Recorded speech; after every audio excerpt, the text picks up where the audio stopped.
live. Welcome to Quirks, episode 5. We got a guest today, Lucas Littlefield, who's going to talk about cannabis. What would you say the topic is, Lucas, specifically? Basically, cannabis as a tool or a therapeutic device. So looking at it as a function. Lean in a little bit more. Looking at it as an actual function as opposed to some random misplaced item. Okay. Well, first, we've got some other things before we get started with our main topic with Lucas. It's my weekly weigh-in, and I'm still at 215. However, I will say that I am putting muscle on. I know this for sure because you know that, what's it called, lunch lady arms? The lunch lady arms. Yeah, man, it's starting to go away. My arms are starting to get pretty solid.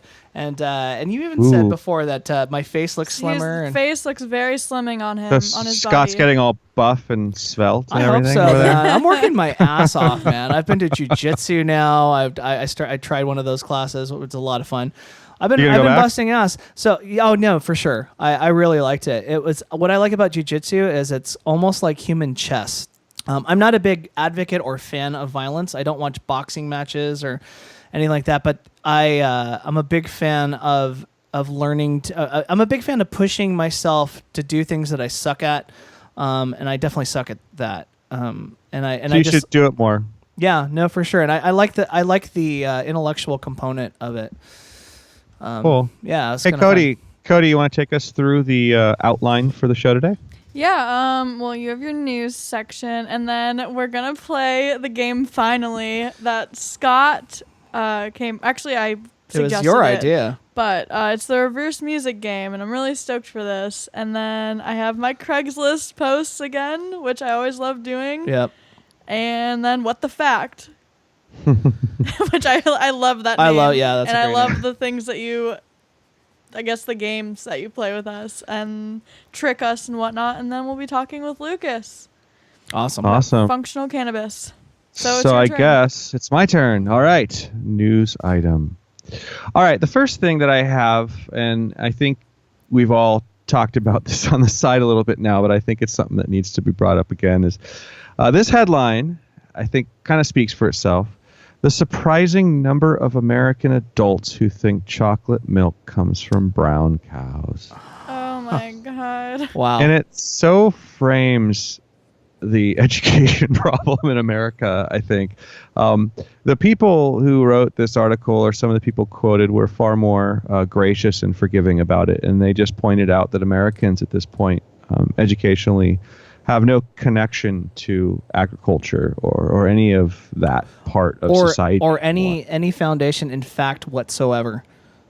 Frankly. True, but I think at one point people grew up a lot closer to where their food came from. And once we've mechanized everything, it's created a distance. Now, I don't think that's really an excuse because this seems so epically stupid that it kind of boggles my mind. Right. But I don't know. I mean, one thing that's pointed out in the article that I found kind of crazy is that Department of Agriculture did a study in the early 90s and found that nearly 1 in 5 adults did not know that hamburgers are made from beef. Wow. These are adults. Mm-hmm. What did they Not tell children. their kids? I don't know. It didn't really specify who it was, but I believe it was adults. I don't know what's going on with kids. I guess what kind of meat do they think that they're eating? I don't know if people are thinking that far. I mean, it's the only thing I can think of, right? Because if you really pondered it, I think that, at least for me or my friends, if we didn't know the answer to something like that, we would search it out just because it would be interesting, right? Like, what the fuck am I eating? But I don't know that it's getting that far. That's my guess. I just think people think you just go to the grocery store and it's there. You know? I want to actually try. I want to hunt. I've never done it before, but I think for me specifically, I've been thinking about how important I feel it is for me to, if I'm going to continue to eat meat. I know that not everyone does, but if I'm going to continue to do it, to actually go out and kill something myself, and to have the experience of going just beyond getting a beautifully packaged,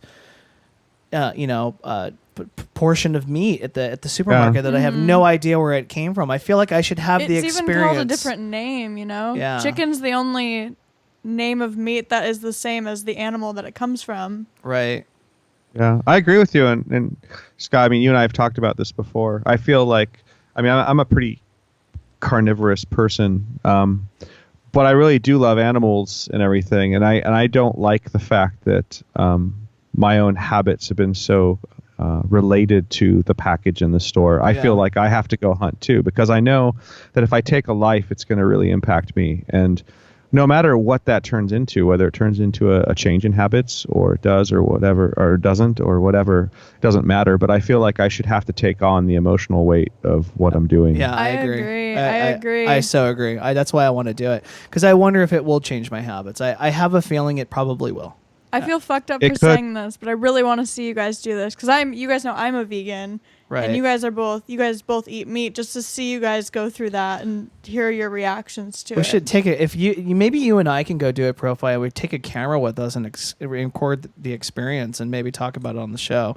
I mean, we could. Seems like a great platform to do it. You know, I do have guns. I have thought about it. I'd like to do it. I want to get a little educated on it. I don't want to be some crazy freak with a weapon running around. We should talk about that. We should talk about that at some point offline, and maybe make that happen, because if you want to do it and I want to do it, it's kind of like we talked about with the psychedelics and all these things we want to try separately, like the deprivation tanks and all that. Maybe that will help make this show better by actually going out and having real world experiences and talking about it. I think that's what might make this show unique. Yeah. Do you know what I mean? Yeah, I mean, we should confront our things, you know. Maybe that means that Cody needs me to make her a giant steak to confront that too. I've eaten steak the majority of my life, and now I feel guilty about it. But you have not had the steak I make. What's the next thing? What's the next thing, Profile? Just closing that one up. One thing that I thought was interesting was the amount of people that actually do believe chocolate milk comes from brown cows. I can't even say it. Is 7% of Americans. So how many people is that? That's 314 million or 340 million? Well, it's about 16, no, that's the entire population. It's 16.4 million people. Oh my god. That's equivalent to the population of Pennsylvania. Is there a map of where all these people live, and can we go to their doors? I don't know that. Well, there is not one that I have seen, and that's probably because it's probably best not to show. I mean, I just wonder what states the majority of them live in. I'm going to guess somewhere towards the middle. Or the south. Yeah. I mean, this is the problem, though. It might add fuel to some stereotypes, and I don't know if that's the point of this thing. So I don't know. I'll just leave it at that. Yeah, but that's probably I good. thought I thought that one was pretty interesting. What's the next one? The next one that I wanted to cover is beer yoga. There is a yoga studio in London. It says people in London are doing yoga while drinking ice cold beer. And I thought this was awesome, because this class, you actually get a mat. You pay £12 in British money, English money. You get a mat and you get a beer. And they say the goal is to make people stress-free, relaxed, happy. And if this means that you would have to incorporate beer, I think it's perfectly fine. And I agree. It's kind of funny, though. There's a video for it. I don't know if it's something that'd be very easy for us to play.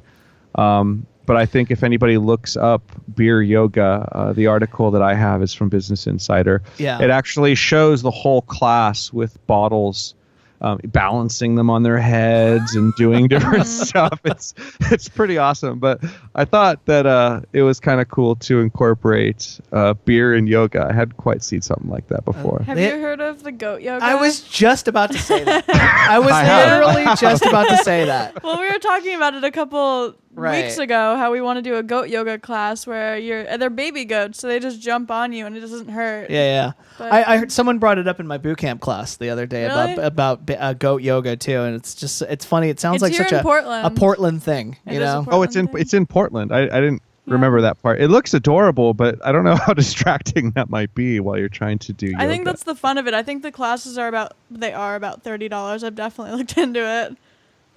You should do it, and you should report back. We need pictures and video.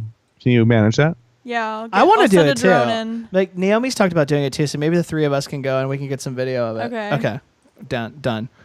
Or maybe when I plan my trip to Portland, we can all go together. When are you coming up here? Yeah, you should do it. We'll talk about it offline. Yeah, we'll talk about it offline. But anyway, Okay. anyway, I thought that one was fun. The next one I have, and this is kind of a short one, I just thought it was kind of cool, is there was a baby born on a flight to India on a flight from a company called Jet Airways. And the company awarded the baby free plane tickets for life. Wow. That's really nice. He's going to Can you end up imagine being that? someone with agoraphobia, not able to leave the house, though. Just won't be able to use them. I know, right? Total waste, right? I thought that was cool from the airline to do that. But could you imagine being awarded something like that? Like just going through life with free Well, he flights? doesn't understand it yet. No, he has No, no not clue. now, but Yeah, he I or understand. she, I don't remember if it says the gender, but the baby, who whatever it is going to be very, very happy about this. Wow. Oh, for sure. I think.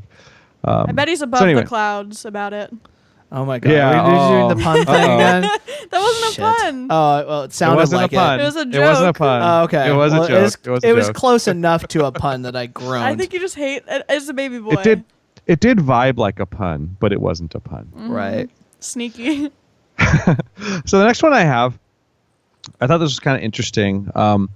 There's a salamander species that is exclusively female. So all they do is have female babies. But the females mate with multiples of other salamander species. And they have found a way to actually incorporate the genetic material from all those different species into their offspring. So it's not like it has sex with one salamander and gets all of its DNA. It will have sex with like 3 salamanders and get equal amounts of DNA from all 3 of them. What?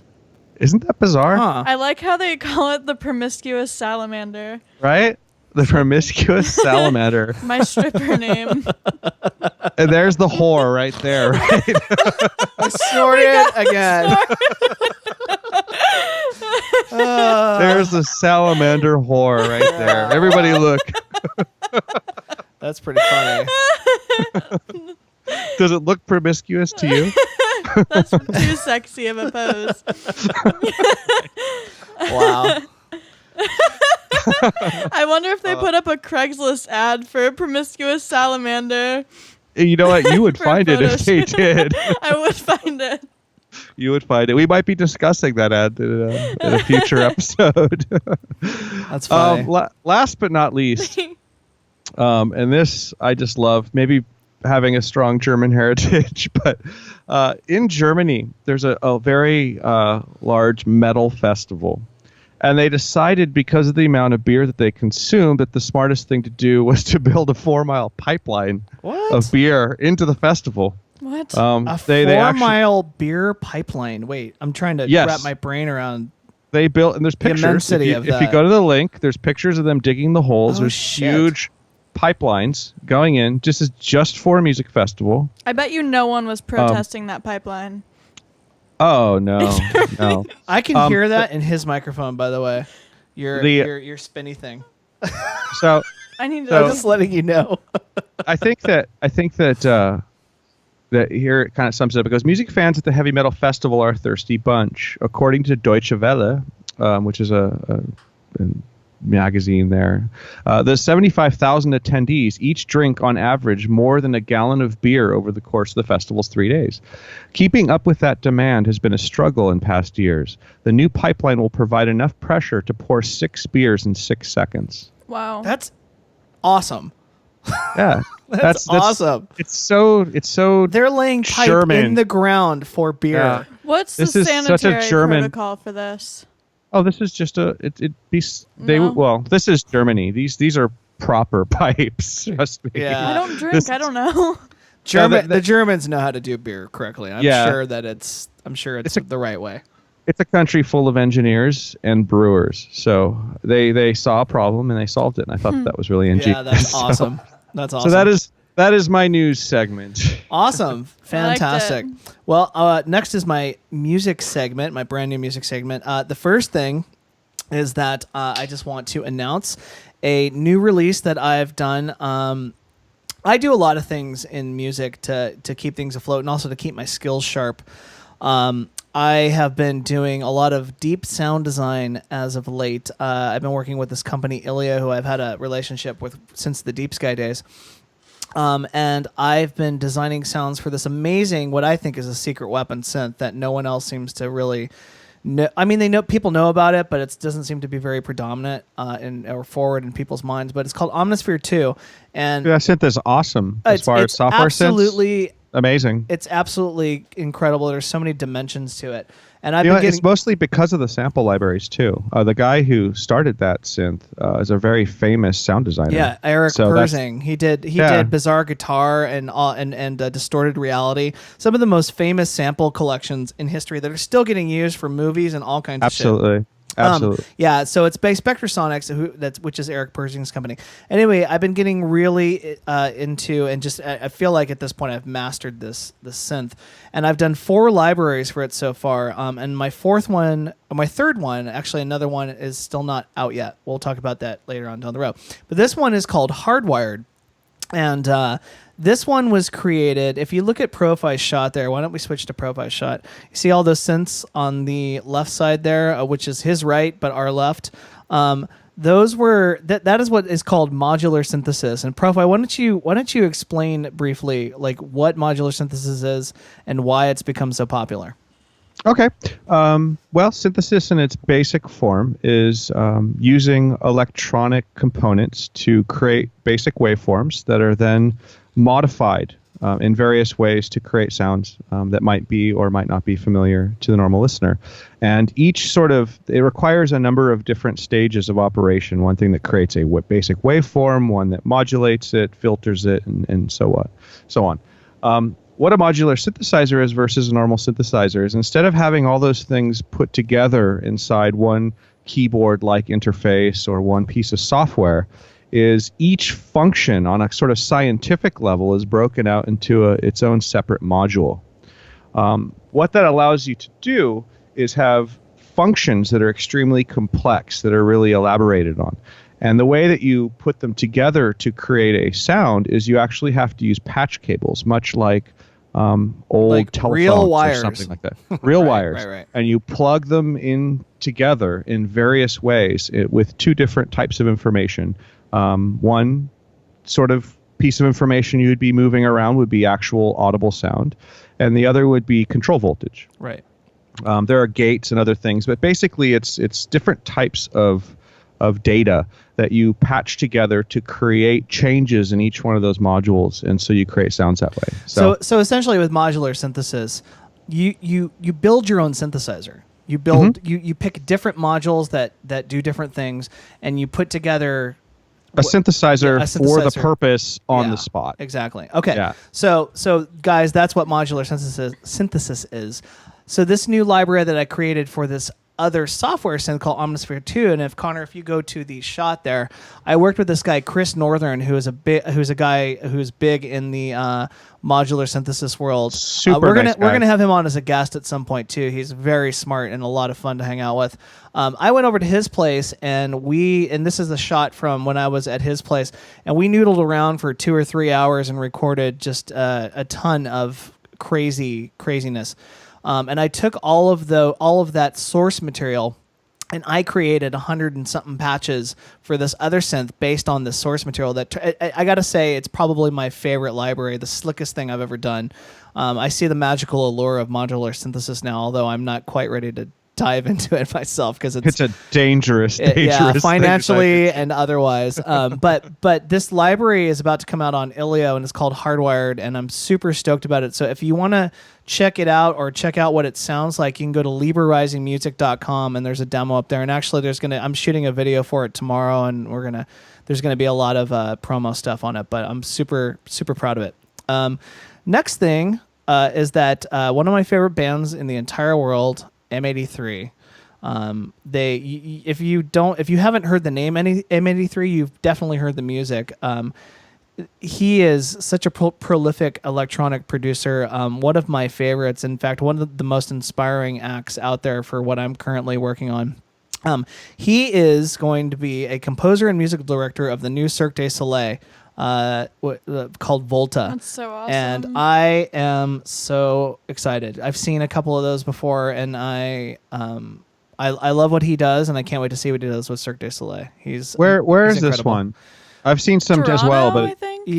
Let me look. Let's go down here. I think it's and is it stationary Montreal. there? It's in Montreal. Yeah, I think it's But it won't stationary. be touring or anything. Okay. Yeah, it might eventually, but it seems like it's opening at least in Montreal. So yeah, Their music is usually awesome. Like the last time I saw one of those shows, they had a lot of people performing music, and it was really top notch. Oh yeah, Really they've gotten top-notch. better, but it's always been good. But they get better and better. And bringing someone like this in, at least for me, I'm sure it's going to be stellar. I mean, absolutely stellar. That sounds amazing. Yeah. I looked up on YouTube and tried to listen to some of it, and it was really good. Yeah, M83 is fantastic. Yeah. It's very good. Very, He's very been good. doing stuff for a while now, but it wasn't until his last album, Hurry Up We're Dreaming, with Midnight City, that was really what That was vaulted what them blew him up. into the stratosphere. There was just that one song, but he's been making incredible stuff for a long, long time. And I love him. It's one of my most inspiring bands for me personally. Next one is a good friend of mine who I've been friends with and have been working with for my new project. Her name is Christabel. Actually, if you are a Twin Peaks fan, she is what's her name in the show? It's Agent Tammy something, or I forgot. I'm forgetting off the top of my head, but I have been watching all the new Twin Peaks, and she's awesome. She's the FBI agent that is sort of she's constantly there with the man. So she's awesome. her name in real life is Christabel, and she is just a wonderful person. Her and I have been making music for almost a decade now in various incarnations, and she's actually singing on a couple of things on the album that I'm working on. Her new album, it's called We Dissolve, has just come out. So I wanted to give her a little shout out. You can also catch her on Twin Peaks, which I don't really need to shout her out on our little podcast because she's on Twin Peaks now. But definitely check her out because she's incredible. And if she's ever in Portland, we're going to have her on the show. I'm sure she'd love to do it. But I'd love to have her on the show. She's such badass, a sweetheart. Man. She's such a badass. sweetheart. She's such a sweetheart. Yep. So it'd be great to have her on. And let's see. Game. So yeah, let me switch over here on the Backwards TV.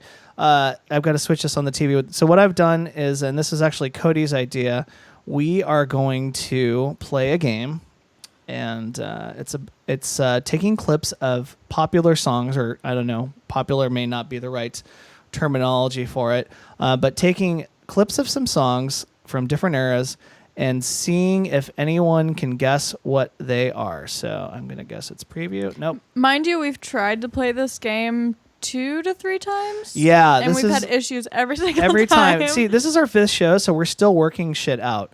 But we're getting there. So I got 5 songs, and what we're going to do is I'm going to play these, and we're going to see if you guys can guess. And they're different this time. So just for all of you who are listening, we've tried this game before, and it doesn't always work out so spectacularly. But here we go. So here's the first one. All right. So, oh, wrong keyboard. There's so many computers and so many keyboards here. It's hard to keep up. All right. Here's the first one. I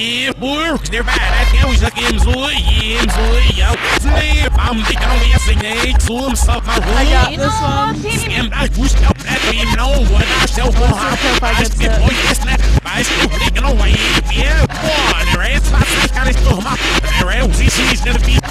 You got it, Profi? No, anyone know? I know it. What is it? Profi, do you know it? Lucas, do you You know go. it? Little in the middle, but you got much back. Baby Got Back by Sir Mix-a-Lot. Yeah. Wow, I totally missed that. I don't know. Cody's I like was always on thinking this. something I don't totally know why different. my brain works that way. Okay. You know what? The first time we did this, I don't think we actually broadcasted. I got a handful, so I felt good. But the Yeah. last few times that we've tried, I've just been a complete idiot. Well, just, the last just like, what the is other this? times you didn't know the songs. I didn't know the That's songs true. the other times. All right, so here's the second one.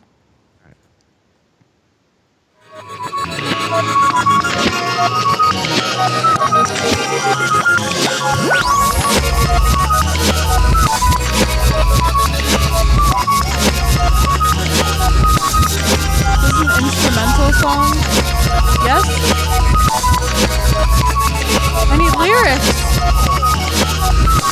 You wanted That's me to super make this familiar. harder. You wanted me to make this harder. But you've all heard this song before. That is super familiar, and you've- I'm just totally tongue-tied on If it. you've used Macintosh or you've been a fan of Mac for a while, this was actually one of the theme songs for one of their commercials at one point. It was back a few years. Does anyone want to take a crack at it? One of my favorite bands, one of my favorite electronic bands in the entire world. They are so good. I'm going to be super annoyed when I don't get this because it's like on the tip of my tongue. Okay, Music's so it's familiar to me. Royksop. It's Royksop. Royksop. And it's Apple. Oh my fucking god! It was their biggest hit ever. Royksop. I didn't know about that band, and I heard this song called "Daddy's Groove," and I listened to it every single day. Do you know that song? Everything Royksop does is gold to me. I realized this. They're so good. We need to play "Daddy's Groove" on here because it's my absolute favorite song. Okay, so that was Apple from Royksop. Here's song number 3.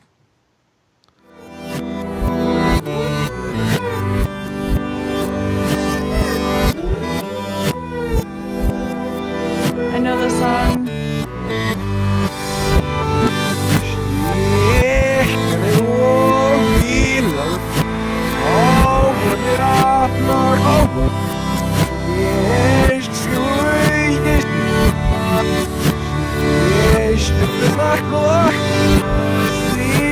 Anyone? Oh wait. Anyone? I know it. Lucas, do you want to chime in here? You look like you know what this is. So I know the song. I've heard it before, but I'm horrible with name Connor, tell me relation. what Connor, what is I it? know. Yeah. Oh, It's Pink Floyd. Wish you were damn here. it. This is a good song. I know. Whispered it I know. into my ear. Wow, I picked some good ones Very this time. seductively. No one. It's a good song. Yeah. Okay. Awesome. Pink Floyd. Wish you were here. Here's song number 4.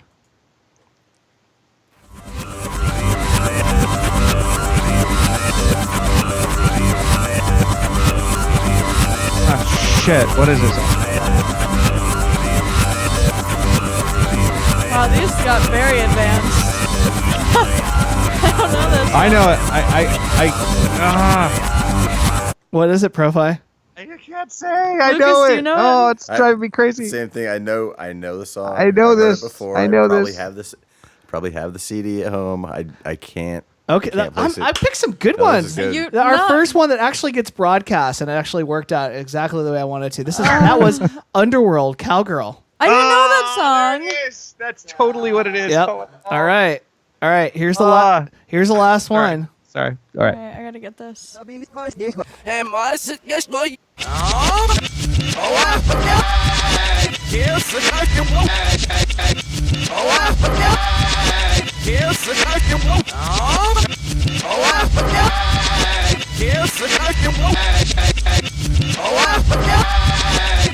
Anyone?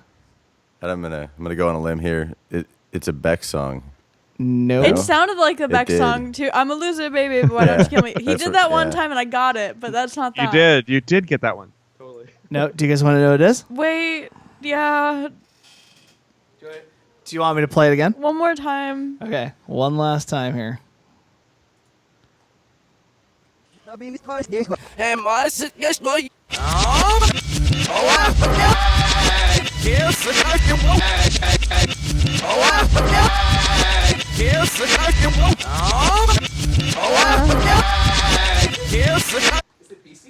You're close.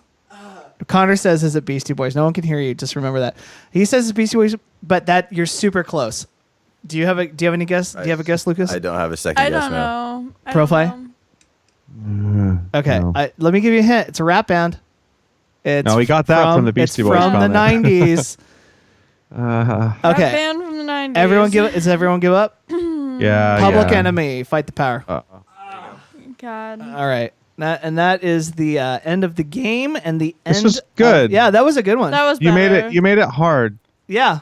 Too That was- hard. that made it At fun. least I know now that you were getting in the every time though. I know. Just for those of you who've been listening, who are listening to the show, we've tried this game several times, and for various reasons, it's sort of disintegrated for technical reasons, or I picked some shit songs. Mm-hmm. That and this was is, last And week. this is the first time it's actually good. worked out, and you only got one. Well, because I only knew one. Right. I've only ever Perfect. heard one. Yeah. Okay. Well, you're also. I don't know. You know Well- some stuff. I mean, you're younger, but You don't know not, Pink Floyd? I know Younger Pink should be Floyd. an that advantage. slipped my mind. Connor's grown up with some music too. We're gonna get his mic back here soon so he can interject in the show. Anyway, so, really exciting thing right now is that one of my favorite segments is next. Awesome. And that is Cody's. I'm honored. Craigslist It's one of your segment. favorites. what the fact? It's fun. It is fun. No, it's not what the fact. It's Oh Cody's. my It's gosh. Cody's Sorry. section.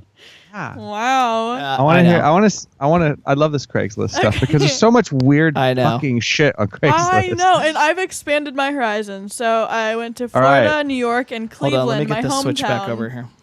And I Nice. think the best ones personally came from Florida. They're just weird people. You always hear the crazy stories about the Floridians. But the first one, I'll open it up. It is titled Females Needed. Very All right. short, sweet. And I like when Scott reads these. All right, hold on. Give me 1 second here. I had to switch screens. Okay, so females needed. Females needed for erotic hypnosis demo. Hypnotizing to orgasm. No nudity or sex involved. Wow, that's weird. How would you achieve orgasm? Through hypnosis, without nudity? right? Through Okay, hypnosis. right. Oh, okay. All right. Yeah. Each participant will be hypnotized using erotic hypnosis and have their experience filmed and then interviewed. Wow. Each applicant will go through a brief and painless audition and screening before doing the demo. Each session is about an hour long. Looking for girls ready to start ASAP. If you're interested, please reply with name, age, pic, and contact number. Wow. So this is where it sounds a little suspect to me. If they're asking for a no. Sus. This is where if they're asking for a pic and it's like They want to know if you'll look good on camera. Yeah, but I Yeah. mean, is it about? It read like a scientific study, but the minute they asked for a pic, I was like, that doesn't sound very scientific anymore. Yeah, They're but like, I mean, look, come on. I mean, this is the horrible truth in marketing for these things. If there's a Sure, bunch of sure. hot girls doing this, that Orgasming people will on be camera. far more into it. And it's sure. maybe it's shitty, maybe it's a bad statement about our society, but let's face it, it does make sense. Okay. Yeah. I thought that one was Yeah, that's interesting. funny. Well, you gonna try it? Me? Yeah. Me personally? Yeah. Yeah. I mean, you'd have to fly to Florida for it, Right. so you'd I'll have to be down really there do all of Florida. Oh, July. I forgot. Okay, it's Florida.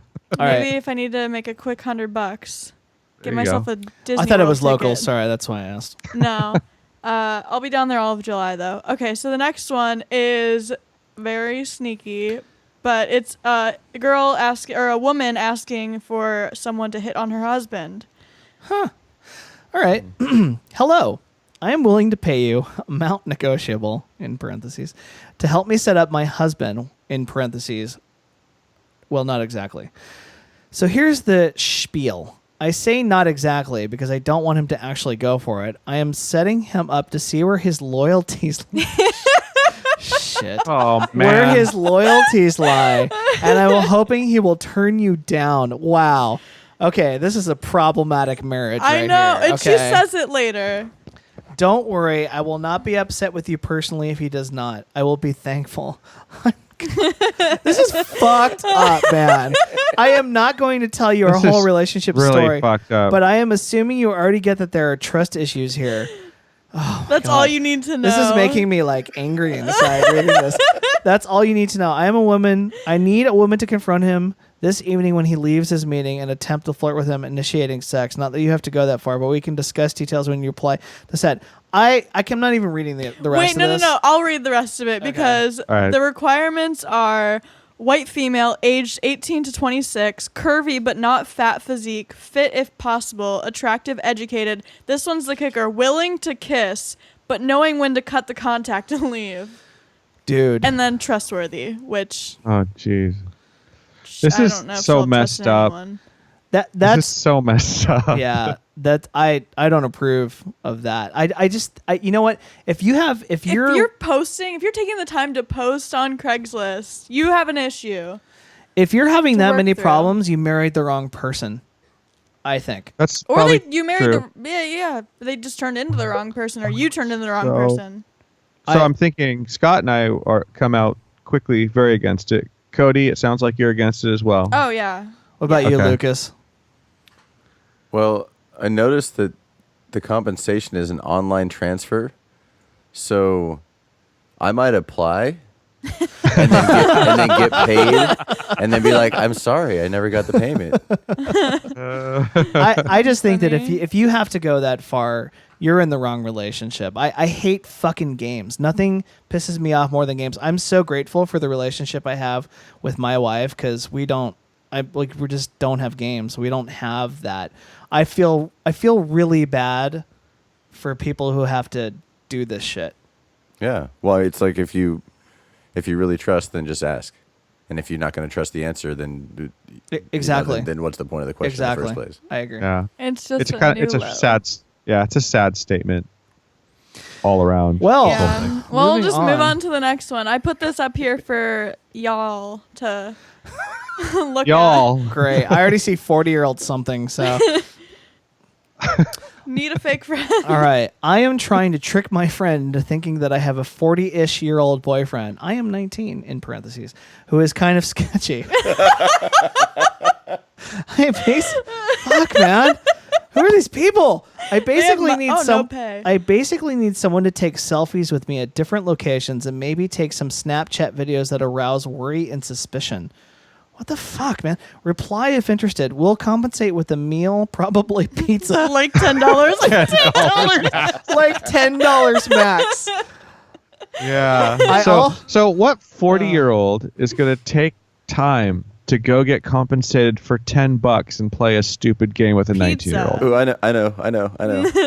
the kind that thinks he's got a shot with a 19-year-old. Yeah. Yeah, No, right? Exactly. Good Exactly. call. You're right. Exactly. You hit the nail on the head with that one. That's the Right. only guy that would do it, though, right? This 19-year-old is going to have a world of hurt Well, if she doesn't listen. think this is going to turn out poorly for her. Your inbox is full. Right? This young 19-year-old, I see ads all the time when I'm looking of older gentlemen who are looking for younger girls to spend time with and they'll pay you. So she could make money, you know? Oh, yeah. She could Right. be making money. She just needs Right. to look harder. I She's not kind doing of her job agree with right. Lucas. I mean, her inbox has got to be just destroyed from this. Right. Yeah. The tables have turned. Okay, so the next one is from my hometown of Cleveland, and a holistic nurse needed for home health. But okay, so just think of the title, holistic nurse needed, and then just read what he's asking for. Okay. In need of an understanding holistic nurse/nursing student to administer monthly enemas. I love not knowing what these are about and reading them without reading them prior. It actually makes it a lot more fun for me to not read We'll these. keep read that beforehand. over again. I don't Yeah. read them either before. Sorry about that. In need of an understanding holistic nurse/nursing student to administer monthly enemas and give prostate massages for health maintenance. Well, what does that have to do with holistic health? Like nothing he's asking for is not holistic whatsoever. It's like, hello, play with my asshole. That's basically what it is. Let me finish this. I am a 40-year-old professional male and very into healthy living and cleansing the body both physically and spiritually. Ooh, spiritually. If you're interested, please email with your terms or any questions. Thanks in advance. Please play with my asshole. It will be a spiritual experience for you. Right, for you. Yeah, holistic nurse need. That has nothing to do with holistic health. That really irks me. And this one is short Yeah. and sweet, just how I like them. Women wanted for manscaping. Looking for a woman to help with manscaping. Easy extra pay. Please reply with pics for details. See, again, here we go, okay? Please reply with pictures so you can help me do what I should be able to do my fucking self. Right. Maybe This is so they obvious. just want like another eye. Like so his leg will be propped up on the counter and she'll just be below just looking. Like looks good. With her You got these all nuts on of her them. forehead or something. Basically, it's just a weird image for him to Yeah. masturbate. Add to the spank bank later. This was a great The batch spank of bank. yeah, right. This was a great batch of Craigslist ads, Cody. I like this This one. was good. This was good. Great. Very much. Glad you guys One of the like them. things that I noticed on, I think 2, maybe 3 of them, they were initially posted 20 some days ago, right? But they had all been updated within the last 24 hours. Right. So, So clearly it's like they're they're not. still holding on, like no, The I mean, hope. somebody's gonna just want to Yeah. be manscaped. Yeah. Well, Not terribly shocking, but I love people. All right, we maybe got. some of. Oh, sorry. Maybe go some ahead. of my I was just gonna say maybe some of my what the facts will be more shocking than those. And speaking of what the fact, here we go. All right, so I've a new little collection for you. The first one is multiple choice. How many animal shapes are there in the Animal Cracker Cookie Zoo? 7. A, 8, B, 4, C, 18, D, 2. I'm gonna say 8. I'm gonna go with stick 8. with 7. But that's not one of the But there's no choices. 7 I know. I'll go with 8. Such a It's an rebel. alternative answer. Right. Yeah. Can I write mine in? Write my vote All in? right, so we've got a couple votes for 8. What's the last vote? Lucas? Connor, what do you think? Or Connor? Yeah, we got 2 more He votes, wasn't actually. listening. Oh. He wasn't How listening. many All right. animal shapes are there in the Animal Cracker Cookie Zoo? I think 8. But that sounds reasonable. I've eaten my fair share of those before. So As a it's 8, child. 4, 18, or 2. I've ate about 8 different animal shapes, I would say. Anyone disagree? Was everyone saying 8? Can I change my answer? You can say anything you'd like. Yeah. I think, going back in time a few years 4. to when I used to have to wait a week to get a prize or a treat at the grocery store, and sometimes you just couldn't not get those little cookies to play with. I think there's just 4. I think I'm going to I agree think with there's just that. 4. All right, I'm gonna let you guys go. I'm just to have a different answer. I'm gonna stick with 8, and I'm gonna let you guys All go right. with 4. You guys ready? Yeah. The answer is 18. What? Oh, we're all Oh my wrong. God. We're all wrong. There's no way. It's 18. I've been trying to sort of rack my brain for how that is true. You but should have, that's- you know what? You that's should have the done way- your homework a little better, brought in a bag of animal cookies. Well, he didn't have to Animal do his crackers. homework. He knows the facts already. Yeah, But we want I am the proof. keeper of the We facts. want Well, proof. someone bring in some animal crackers next time, and we'll prove it. And honestly, I would encourage anybody who's listening to this to leave comments in our YouTube. If you dispute any of these, please let us know. 'Cause Yeah, we'll, for sure. We'll talk about it later. But from what I We saw, love being wrong. we do. It makes things more fun. But from what I saw, it's 18. So Okay. anyway, Cool. a little weird. Next one. Which king in a normal card deck is the one without the mustache? A, Oh. the king of spades. B, the king of hearts. C, the king of diamonds. Or D, the king of clubs. That's a good one. I play a lot of poker, so I'm Do you know? gonna wait for everybody else to get there. I'm gonna say the king of diamonds. Okay. Okay. Do you know this one for sure, Lucas? I'm pretty sure, Okay. but I went with the answer that came, and then I'm like, I'm not gonna question that because I've looked at so many. I feel like it's a kings. red one. So it is red. Well, Okay. it is red. I'm pretty sure. Not to sway your answer necessarily. Now So that either he's a given diamond everybody or a a heart. hint. Wow, 50% chance. I'm gonna go with the. Part of poker is deception, though. Yeah. Oh fuck! That's true. That's true. It's either hearts or diamonds. I mean, I know it's not spades, I'll go with the hearts. or maybe I'm wrong. Who knows? What is it? Connor? Hold on. Clubs? Connor clubs. says clubs. Okay, and so what do you say, Me Um, or Lucas? So, well, Lucas? like the song, kind of. It's got to be the King of Hearts. I could be, Oh, like I said, I could be there wrong. you go. What is All it? right, Is his so face got to be every- smooth when he's eating pussy, or what? Oh. All right. Appalling. Okay. What? So Have you ever been with a bearded man before? Yeah. It yeah, this hurts. is much It more hurts, interesting, actually. right? Did I make There any you go. comment that wasn't like completely relevant? true. Yeah. Okay. Thank you. It is. Oh, what happened? Did we lose Profi? Oh. We don't get to know the answer. Oh my god! What? You lost me? Yeah, Did you really lose me? you're back. You're back. Holy Okay. shit! That's a cliffhanger froze. right there. Oh my god! You threw us off. Froze for a second. All right. I'm like I will tell you. sweating now. Before everything falls apart, let me give you the answer. It is the King of Hearts. Okay. All right. Good job. High five. All right. All right. Next one. This is a true or false question. There are usually clocks in Vegas casinos. Nope. False.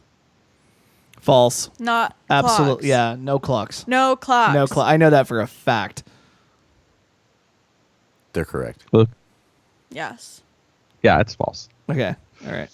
That just means that you've all been in a casino. Oh, yeah. I've never been in a casino. There's also Really? I just read a lot of Reddit. a lot of extra oxygen pumped into casinos. And they serve alcohol 24 hours a day, so you make poor choices. No, but you're thinking extra because there's more oxygen. So it actually, I think anyway, it balances out. I think it does. How do you know that Perhaps. they pump oxygen in there? That sounds like an urban myth to me, but It's not. Cookie jar? it could be. We need to not. No, we don't know for sure yet, so we don't know. Right, but we can. The When we cookie jar find is out when for we- certain. So, No, the cookie jar is when we have an idea to throw in there and what do you research. think, Profi? Should we throw that Sure. in the cookie jar? All right, hold on. Let's throw it Okay, in the this cookie is jar. exciting. So All right. Lucas doesn't know what the cookie All jar is. right, why don't you yet. explain it while I get it? No, do I have my hand in it currently? No, you do not. I hope not. Your hands are Okay. down between your pants. Where they usually are, right? Well, it depends on the, depends on keep the time 'em of day, warm. you know. So the cookie jar is Profi, you were actually the one who termed this. The Earth cookie thing. Yeah. So we have the Earth cookie jar, So Connor, and give me my shot. we came up with an idea that when you kind of bounce around the internet and life and Facebook and other things, there are these ideas that are really kind of crazy and don't make a lot of sense and seem like they might be kind of stupid and hippie like, but maybe there's something to them. I don't know, strange stuff that fits in kind of that weird mold. And so we came up with the idea to have a jar where we would put strange ideas into them and Theories. then That we later deemed bullshit. investigate them. Well, no, yeah, not that we deem bullshit, but we Okay. need to investigate seem- later. Yeah, Okay. they seem questionable maybe Yeah, on their that's a face, good. but we want to look into it, and so our kind of commitment to the show is that we will periodically pull things out of the cookie jar and talk about them, maybe as whole segments of the show, or maybe if the show's running short and we just want to throw something extra in. But we were going to create this cookie jar full of Earth cookie I gotta facts write it or down. ideas. Do paper. Okay. And this is the first one. Write There's it in our my first heart. one. Cool. Well, we'll add it. It's our Earth cookie bullshit jar. All right. I'm gonna get my paper. But we and don't put know it if it's in. bullshit, though. We don't know if Right. it's So bullshit. it's Earth cookie right Just now. Earth cookie jar. It's Earth cookie, yeah. Okay. So should I give you a little bit of time, Cody, or should I move on to the next one? Yeah. go Are you ahead. listening? She'll Okay. write it down while we're Do you hear Hold me, on. She'll Cody? put her headphones on. Put her headphones on. There you go. Okay. I want to make sure you're listening. Okay. The next one is the most popular name in the world is A, John, B, Michael, C, Muhammad, Muhammad. D, Lee, which is spelled like in a Chinese sense, Lee. See. I'm gonna go with D. Muhammad. I'm gonna go with Lee. It is Muhammad. Oh. I'm not surprised. I had to go with Lee because I know that there are a lot of Asians in Asia, so I figured that might be a like the John of Asia. Well, And many where- spellings. where- of Right. Lee. Where Yeah. else would the Asians be than in Asia? No. Of course, I was just being. All right, the next one. This is a multiple choice question. Most lipstick contains one of the following: A, chlorophyll, B, Fish. corn flour, C, beaver anus secretions, Wow. or D, fish scales. Fish scales. Everybody? Yeah, I'm gonna go with D. I'm gonna say D too. I'm not. I think beaver anus is one you came up for comic relief. As you laughed and giggled like a little schoolgirl while you told it. It's just hard to read. Oh, that's funny. I'm going to elaborate on C, but it is D. I think everybody went along with it because Cody was so certain about it. Yeah, it's the But- official answer. It is the official answer. The reason why I put beaver anus secretions, though, is because beaver anus secretions are actually a fundamental component of flavoring in a lot of items What? we eat. What? Yeah, they are.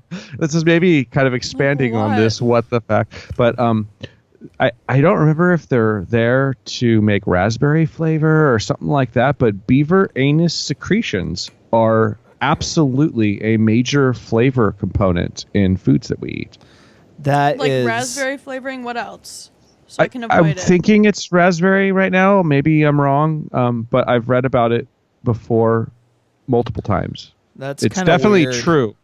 It's definitely true. And if anybody weird. listening wants to investigate just beaver anus secretions in food, I'm sure it'll pop up. Is it but, written down Is it written down as in on is the there label what do you mean on the label? that they're It's not. beaver It's but it's. I don't think it's probably.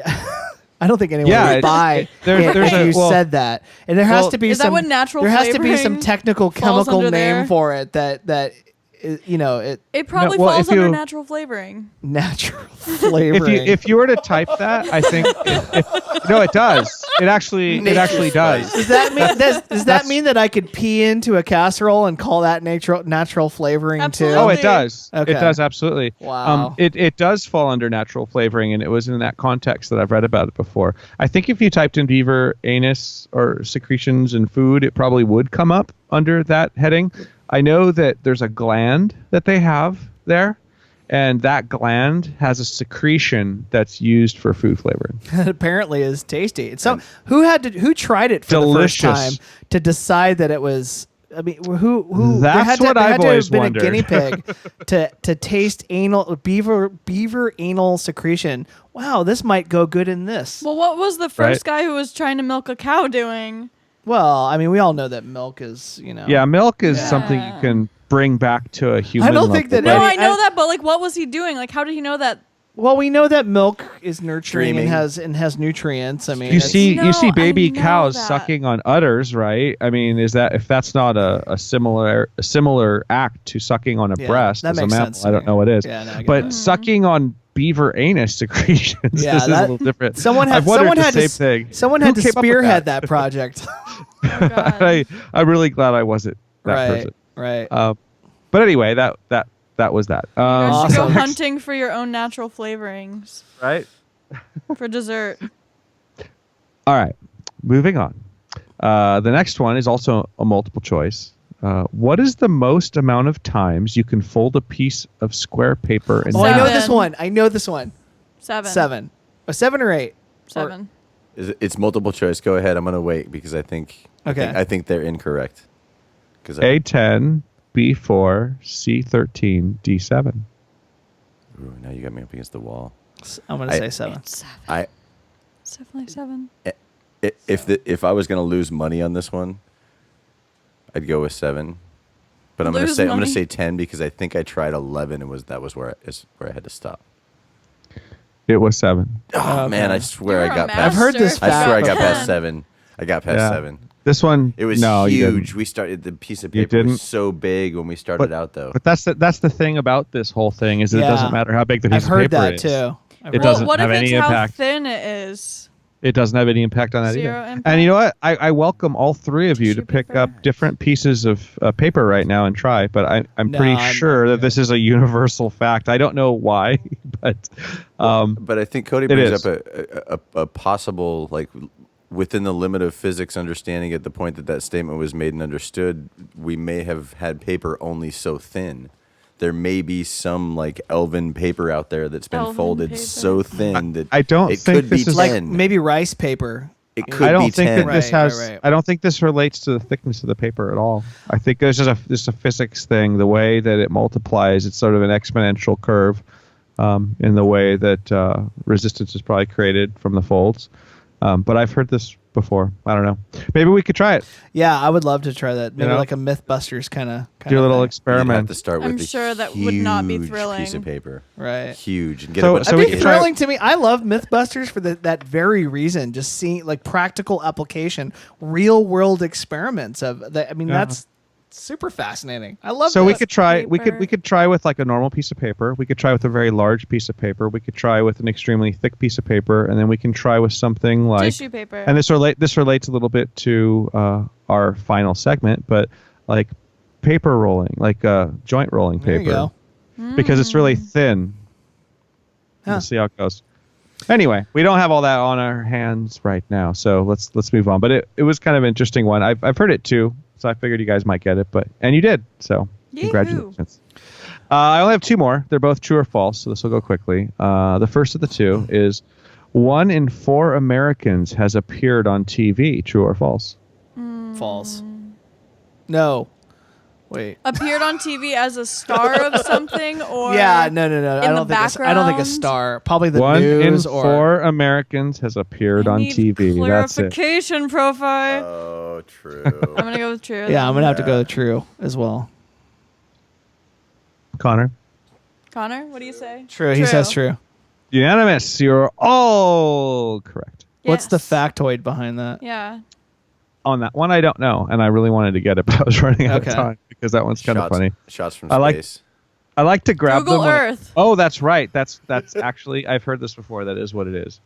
But then again, 1 in 4. So that would basically least. mean that 1 in 4 Americans was alive during the time that we went to the moon and then probably shot the planet with a camera. Did we actually make it to the moon? We did. Cookie jar. We could have. I know, Debatable. we, I don't think it's that debatable, but we could have a really interesting show on it. Like Well, much Flat like Earth Flat Earth, theory? right? Yeah, it's a lot like Flat Earth theory to me. Although, is. look, you know It's what? the I same wasn't people. alive during that time period, so I don't have any empirical evidence one way or another. So, Well, all anybody else had was a TV shot, but Sure. there is Which is other what evidence we've seen. available. well, there's a whole thing on that. We won't get into this, but they, so like the government hired Stanley Kubrick, who made 2001, because he was good at doing space shots, and we were neck and neck with the Russians, and we had to make ourselves look good. I mean, I understand the premise behind it. I could look. The government does some shady shit. Not a conspiracy guy, as much as I Well, try not to be. But that's true. But if anyone could do it, Kubrick could pull it off. I was actually So- reading just today a little piece where the Russians actually talked about the fact that we did make it to the moon because they were able to follow all of the conversations between the people inside of the Apollo spacecraft and Earth. Right. And they knew it was coming from the moon, and that they were actually all really bummed out that it was actually coming from there and not being faked because Right. they felt a bit deflated because we had beaten them. But I'm this sure is they actually were a Russian to get to the moon after that. oh, there you go. Yeah. This is definitely a great topic. I just for got later. that like 5 seconds after you said it. I was like, ah. All right, We got a Delayed slow groan. pun over here. I know. the last one before we move on to our show topic. Are you all ready? Yep. Okay. It takes the Earth 57,000 years to complete one solar plexus. True or What false? is a What's a solar solar plexus around the plexus? galaxy? I don't know. Ooh, It's just we need one solar plexus. Definition. Well, I know that there's some galactic cycle that is on a 23,000 year cycle. So I'm gonna say no, but I don't know. That's I'm gonna say false. I refuse to answer this question because you're not offering me the definition that I need. Because it probably gives the answer away. But if I I'm offered guessing. you definitions for all of these in more detail, there would be no Not for trick. just a word. Maybe you just need to get smarter. Noted. Get right on that. So you're not even gonna throw in something? I Cody? refuse. All right. I'm gonna say Really? false. Okay. But I don't know what a solar plexus is. So So Lucas. I'm going to go with C, all of the above. Are we talking about the solar plexus that is in the chakra system? That is we each have a solar plexus? Is that what we're talking about? you don't live 53,000 years though. You don't know that? 57,000 Oh, years. 57. Yeah. So Well. okay, so Yeah, go ahead. everybody isn't answering. So I guess we have Scott versus Connor. Connor, what do you say? What do you say? Do you even know? He's all B, maybe, I guess. Like A or B or Wait, C. it's true or false? Come on, we gotta have more than one person answering. I'll go with This is no true. fun. It sounds like an appropriate number for a trip around the interstellar. Solar Spin. plexus, which I don't know But what a that is. solar, I assume, is referring to our sun. The sun. So I don't know that there are any time just gonna cycles say- that are that big. What was But the no, question? it's good. True. We What's have the- another answer, so that's fine. What's the question again? It takes the Earth 57,000 years to complete one solar plexus. One solar plexus. I just don't know what that is. So let's just move on. What is it? Explain. I will explain. It is false. I made the whole fucking thing up. Oh my god! No, that means I'm glad I fucking refused. See, I'm glad I stuck to my guns.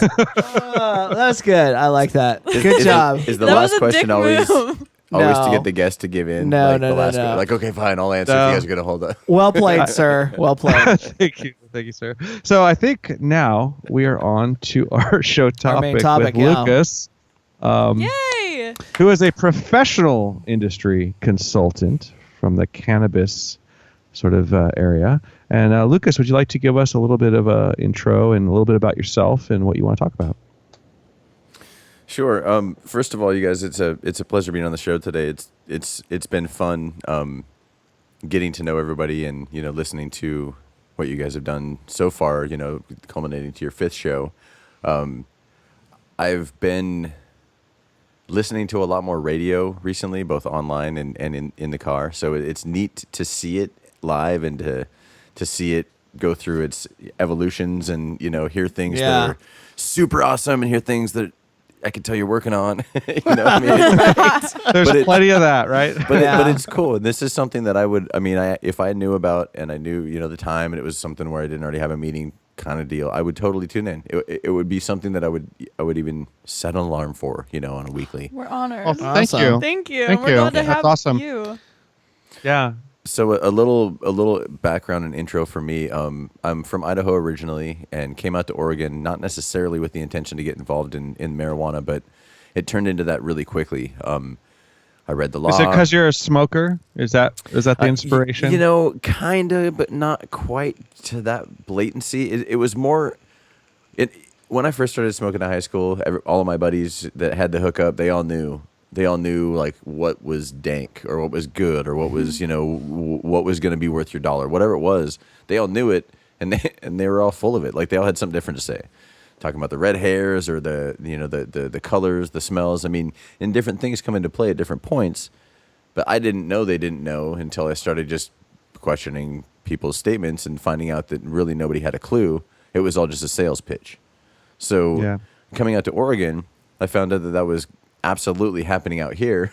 And this is, at this point, to give some reference, it was pre-licensed medical dispensary. This is 09.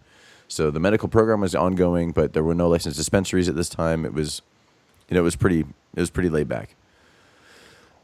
I guess the switch from me just moving to Oregon and hanging out to working in the industry really happened when I was hanging out with a younger kid. We were both learning about growing and talking to a bunch of people, and a couple non-licensed dispensaries had popped up, and we had an idea to basically help older people who couldn't put their lights up.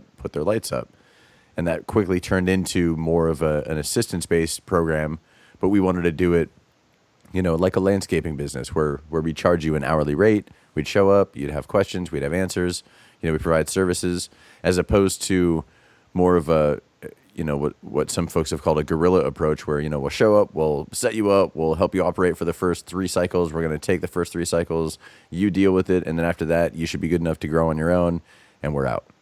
And a lot of times, those stories turn into bad deals or rip-offs or whatever, and we wanted to approach the industry differently and just say, look, we're actually just trying to help people. And yes, it's a business, and here's our rate, and be very upfront about stuff. Fast forward a few years, I ended up working with the dispensary pre-licensure and helping set, sort of a modular example for the state of how to deal with people with cannabis distribution, and an attempted facilitation to try to meet needs. And that really gets into the meat of what I think we're going to talk about today.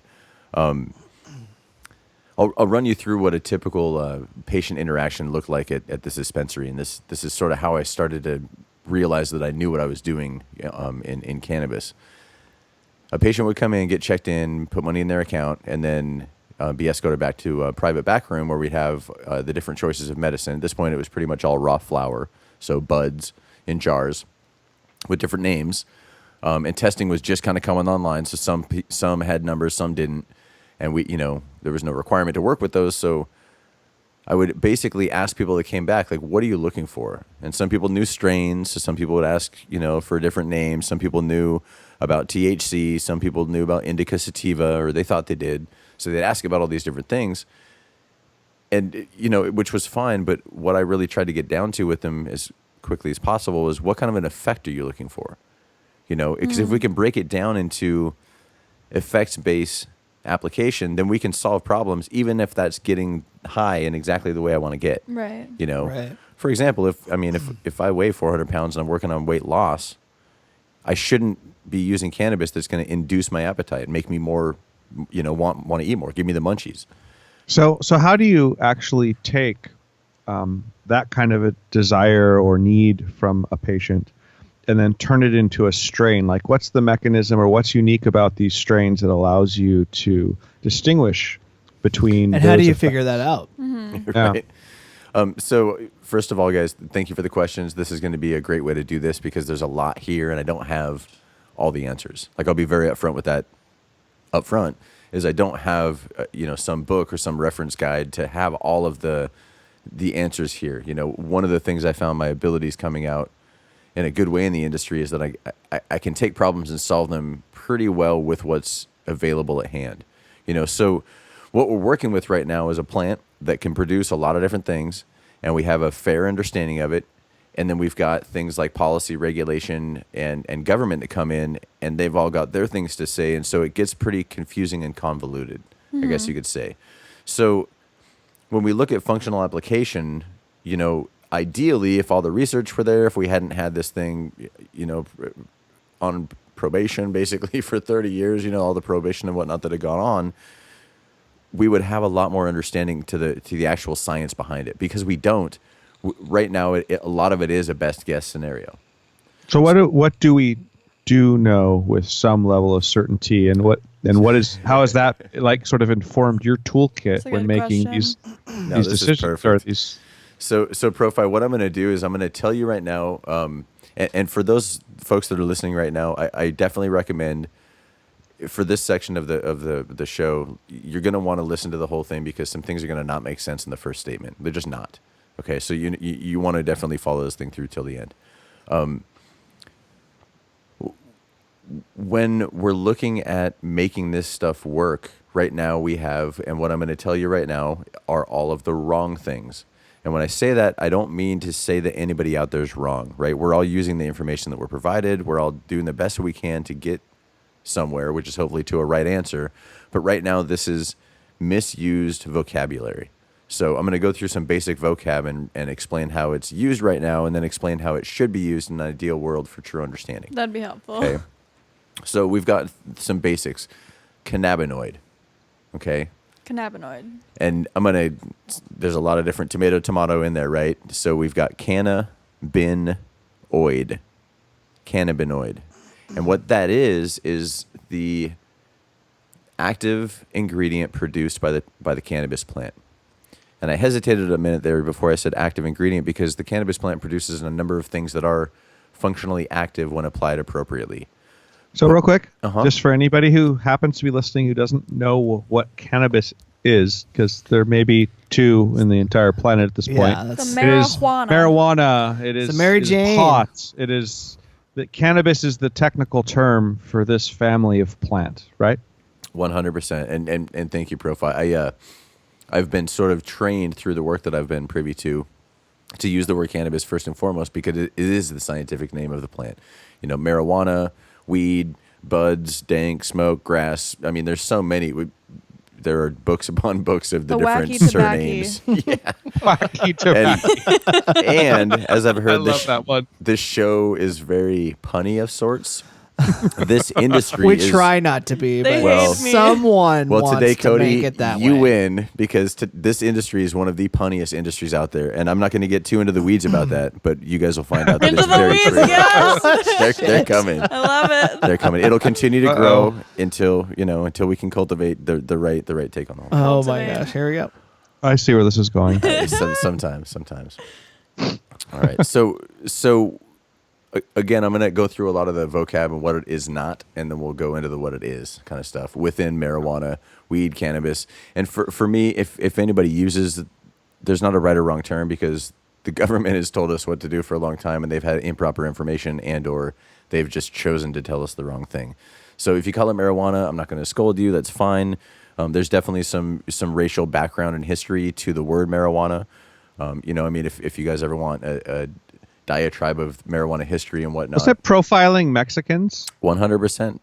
Wasn't that what it came from? It's profiling Mexicans with an American ignorance of how the Spanish language works, which is why in some textbooks marijuana is spelled with an H and not a J.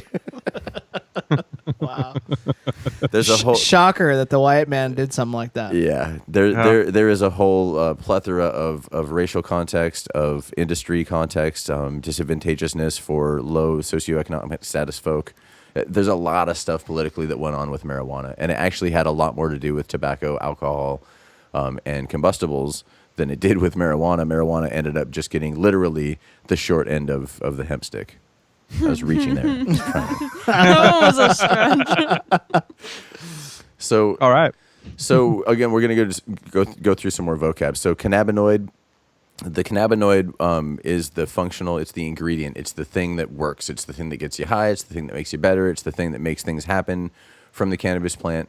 Although there are other things that do things, and we'll get into a little bit of that too, just for correlation. The cannabinoids, when they're produced, are produced in a thing called a trichome.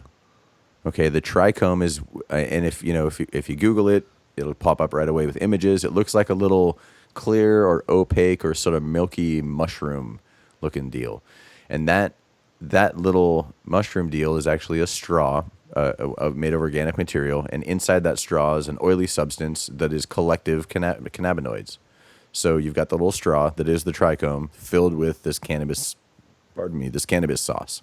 And so this is on what? On the leaves, on the flowering, if you will, part, because it is an oily, sticky. No, I right? get it. I loved it. It just made me laugh. We'll get saucy with it. We will. Oh, I love it.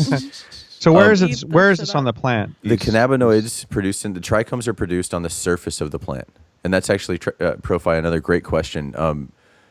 A lot of things that we extract, or like if we're getting applesauce out of apples, it comes from the inside of it. We're not scraping it off the skin, right? But with trichomes, the old age hash was made by taking a screen, literally like a screen door, and taking your freshly harvested plant and smacking it up against one side and scraping the other. And you've got hash. You let it dry out a little bit, and you can smoke it, or cook it, or whatever. So, yes, it's produced on the surface. The theory, at least the most relevant one that I've ever heard, is that the plant produces trichomes for a UV protectant as far as a functional benefit for the plant itself. Sure. Right? And we've seen that as sort of a correlative relevance in that the more light that it receives, or the more sunlight or more intense indoor light a cannabis plant receives, the more trichome production there is. So we've seen the correlation between the two. Can I ask a question? I don't know very much about how marijuana is cultivated, but isn't it the more that you starve the plant of water, the more light that it gets, the more oil that it produces? Not necessarily. The more light produced or more light it receives, yes, definitely. There's a high correlation, and I would argue causation between the amount of light a plant receives, cannabis plant, and the amount of trichomes produced. But not so much the starvation of water. No, the starvation of water, where that comes in, it's called a finishing technique or finishing trick. So during the very end of your harvesting period, the very end of your flowering, when you've done your flushing, and again, we can get into a bunch of cultivation stuff. It's a whole nother book. But when you get to the flushing period and you're about to harvest, 2 to 3 days before you're harvesting, if you starve your plant of water, you've already removed all the nutrients. If you starve it of water, that's the very, very last moment of stress of a plant that's saying basically, this is your last minute, you better be reproducing. Interesting. Okay. And because the female unfertilized cannabis plant is the one that produces the flowers that we all use and smoke and extract from, and so on and so forth, if not seeded, that plant, its last breath, its last attempt its last hurrah will be an extra push of that cannabis sauce of those trichomes. Gotcha. Okay. Right.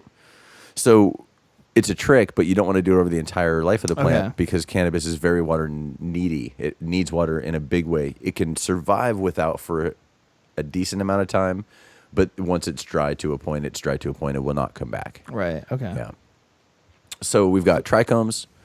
The cannabinoids are the actual ingredients, the actual active molecules that we'll get into. Actually, let's just talk a little bit about that right now. People talk about or hear about THC a lot, right? And CBD is the new super hot button item right now. Supposedly, according to most folks, including Sanjay Gupta on CNN, THC is the psychoactive or the psychotropic. It's the one that gets you high, and CBD is the one that gets you better or stops seizures and or cures cancer and or the healing. Right. the healing. All one. the magic. Exactly. The good one. All the magic. One makes you giggle and one heals you. Sort of thing, right? And Yeah. I'm sure there's some sort of pun in there deeply. I'm not going to reach for it. We'll see. Let's not reach for it. Okay. So what actually is happening here, and this is where we step back from how, and I've been a marijuana advocate for a long time. I'm definitely in support of this being available to people, being available to society, it's been socially used for so long and there's no lethality to it. There's so many aspects why it is so much less harmful than alcohol, so on and so forth, that we should have direct access to it. It's the last time I'll plug the industry in that way. But if we step back for a moment and look at what it is and what it has the ability to be, we've got molecules, okay? And cannabinoids are actually, it's a synonym within the marijuana world for molecule. We've got about 300 different cannabinoids, okay? And they're broken down into different families or groups. One of the groups is the THC group. And within that group, you've got 30 different members that are all of the same shape, right? But they're all individual. And we use a lot of analogies when we try to describe cannabis and the way it works because it's so foreign and complex right now. Mm-hmm. So if you think about a car key, right? I drive a Subaru, so I always use it first. And if I have a Subaru key and I'm at a Subaru car lot, how many Subarus is my Subaru key going to start? Hopefully just one. Yeah, ideally. Now, we're not in the 80s because it was definitely different back then, and we all had fun starting each other's Subarus and driving them somewhere else and parking them, Is that a thing? Back in Idaho it was, man. I don't know I about missed y'all. that. But Wow. Yeah, I didn't They know must that. have censored that information in California. Oh, man, it Worked was for me. a little bit of jiggle. Hey, man, let's go to the store. So, now that we're not in the 80s, today, yeah, it's one car key per car, and that's the ideal. And the reason for it isn't because it's Subaru key. It's because of the teeth on the key, which are specific to the receptor, which is the ignition in my car, right? So if somebody had a box of Subaru keys, it wouldn't matter what the percentage that they grabbed out of the box. They need my key to be part of that percentage for my solution to be solved, which is start my car, right? Right. So even 50% Subaru key isn't going to matter if mine's not in the sauce. 99% wouldn't matter as long as if mine's the 1% not there. It's not a functional application of that number, or looking at it that way it's just not working. Right. Okay. And for the listeners, I get ahead of myself sometimes. This is a good way to intro and get people in mind of what I'm actually talking about. So if everybody were to imagine they had 3 different buds, 3 different strains in front of them, 3 different buds, same size bud, same grower grew them, same, they're all in soil, they all had the same nutrients. So there's a lot of factors that we've neutralized. But all 3 of these are different strains. They've all been tested, and the testing shows different number. Or I'm sorry. The testing all shows the same numbers. So we've got 20-some% THC on all 3 of them. It's the same thing. We've got 12-something CBD. It's all the same thing. The CBN and CBG are there too. And all the numbers are the same. Are those 3 strains going to do different things to any given person? Yes. An answer for yourself. Absolutely. Yeah. And I can hear Absolutely. everybody at home, same thing. Without a doubt, even people who don't know a thing about marijuana, have never used it before. I've asked them that question, and they say, well, yeah. And I go, well, how? Why? The numbers are the exact same. How can that be possible? Because anybody, I think, who's ever done it, whether recreationally or medically at least, the different, we go by marijuana or cannabis with different names, right? And you associate different effects or experiences you've had off of them. You can have numbers be whatever they are, but the different strains definitely give you a different edge on things, and you can break it up by indica sativa, or you could break it up by blah, blah, blah, but it never seems to be quite the same. Is that because of the different cannabinoids that are in each strain? Exactly. So just like 50% Subaru key didn't get me my solution, which whether it's medical, like seizures, or recreational, like I want to get high and not get the munchies because I'm trying to lose weight, whatever it is, that matters. And so, Profi, thank you for, again, jumping back into where we're at here, in that we've got THC as an idea. We think of it as one thing. It's actually 30 different things. Okay. When we think of CBD, we think of it as one thing. And if 50% of it means a lot, but it's actually 10 different things, right? So within CBD, we need either all 10 of them to be there in an even amount, then 20% has relevance, because we know we have 20% of every single one of them. How much do we know, scientifically speaking, about what all those different components that make up THC and CBD are at this point? As far as what makes them up, Like, what are the facts? Like the proteins, the carbon bonds, how molecules work. We know a lot about that. I mean, human science research knows a lot about functional molecular science. We do. What we don't know right now, or what we're slowly, quickly discovering, is that, for one, the mammal body system has a cannabinoid receptor system involved in its inner workings. So, and that's a what do you mean by that? It's a big statement. So, it's called the endocannabinoid receptor system. And again, we're doing vocab. So the word endo, or the prefix, means in the body, right? Okay. Cannabinoid, we already went over. Receptor is what it is, like a ignition. So you're saying that we have these in our brain naturally? This is naturally occurring? So far, research has shown it's not just in the brain.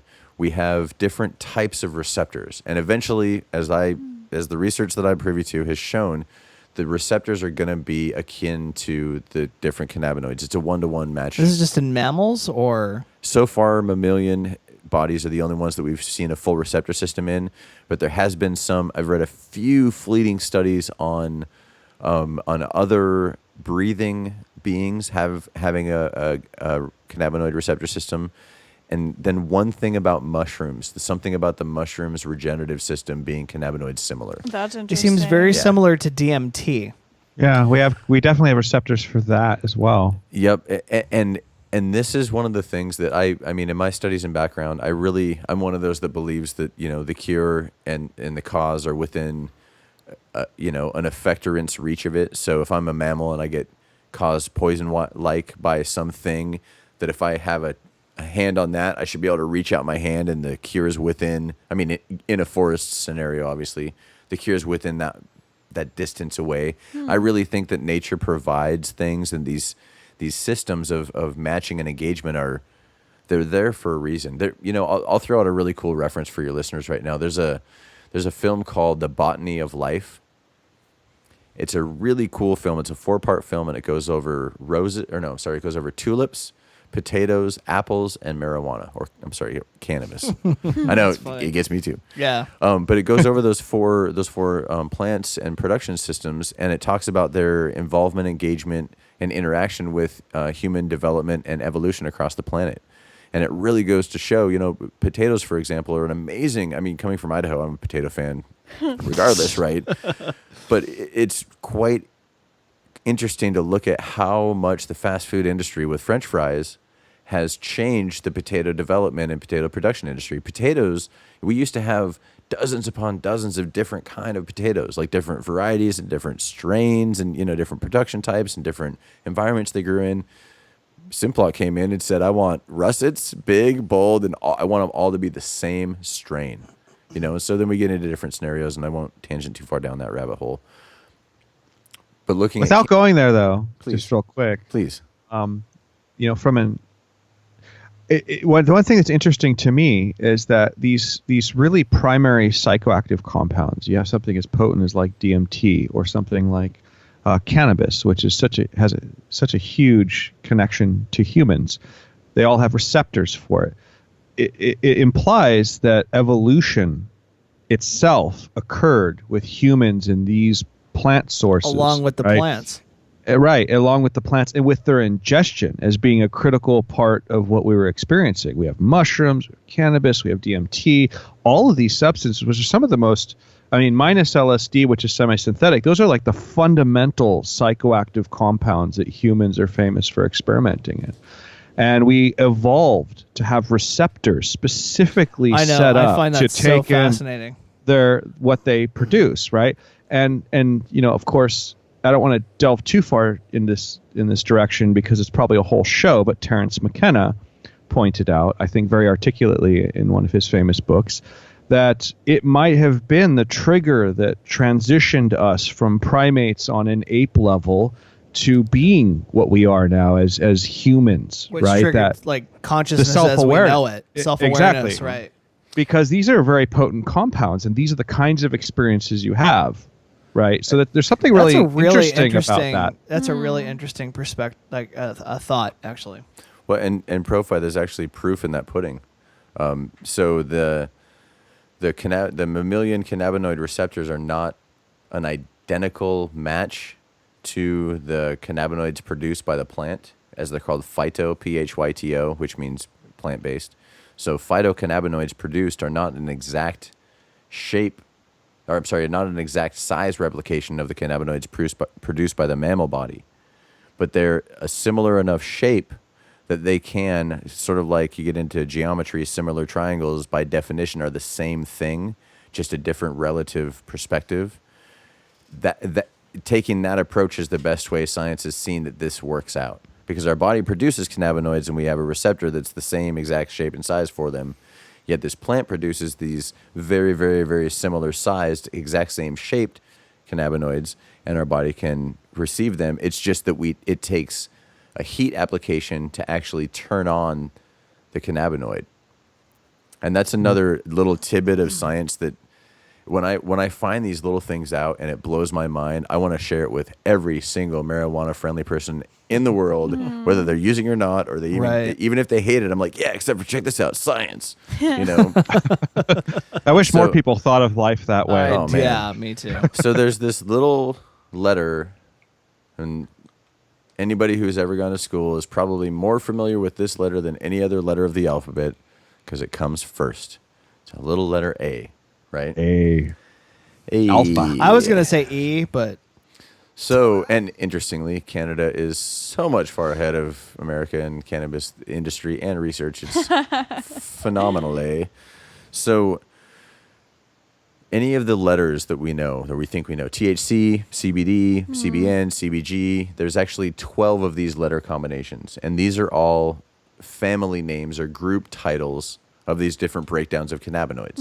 Okay? How many groups are there? 12 different groups that we know of at this point. Which would And include each have THC, multiples. CBD, CBN, and then there are Nine nine more, others. correct. And, all of and I think you've said they each have multiple members.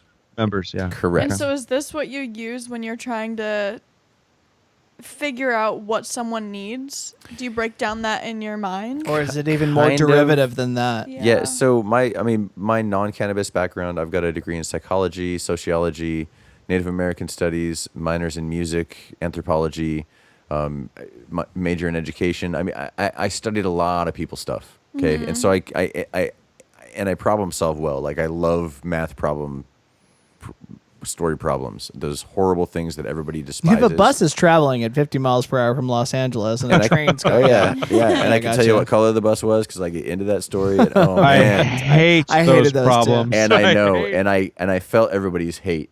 Everybody, because I get done and then sit there and they're like, "You guy." Story problem. And who's the bus driver? Who's the So- train driver? Bus Right, driver's right. Mike. He's got a family. His wife's name's Sharon. He's got 3 kids. Yeah, and so when did the affair occur? Is the real question in Right. that problem, sir.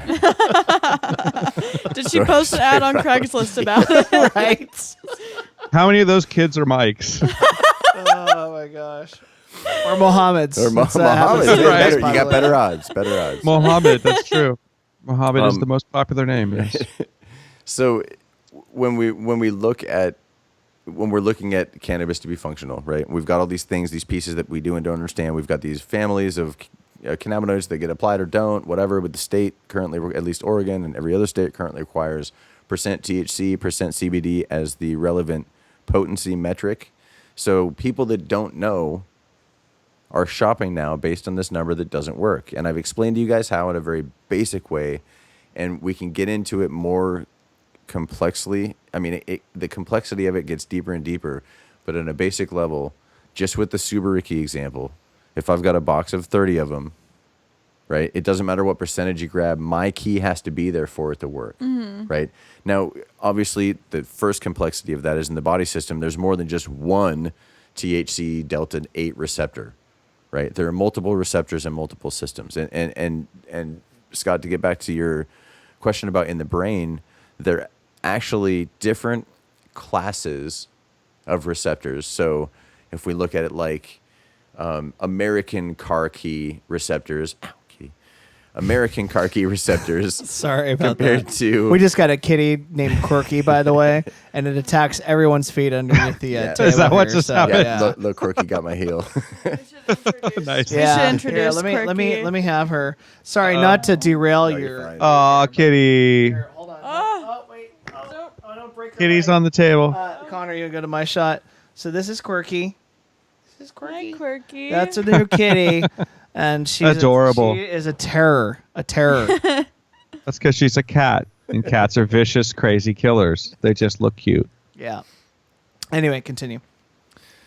Oh, so many things. So if we're looking at the CB1 receptor class, let's say, as American car keys, you know, they've all got the little plastic fobs on them, little shape that says Ford or Chevy or Subaru.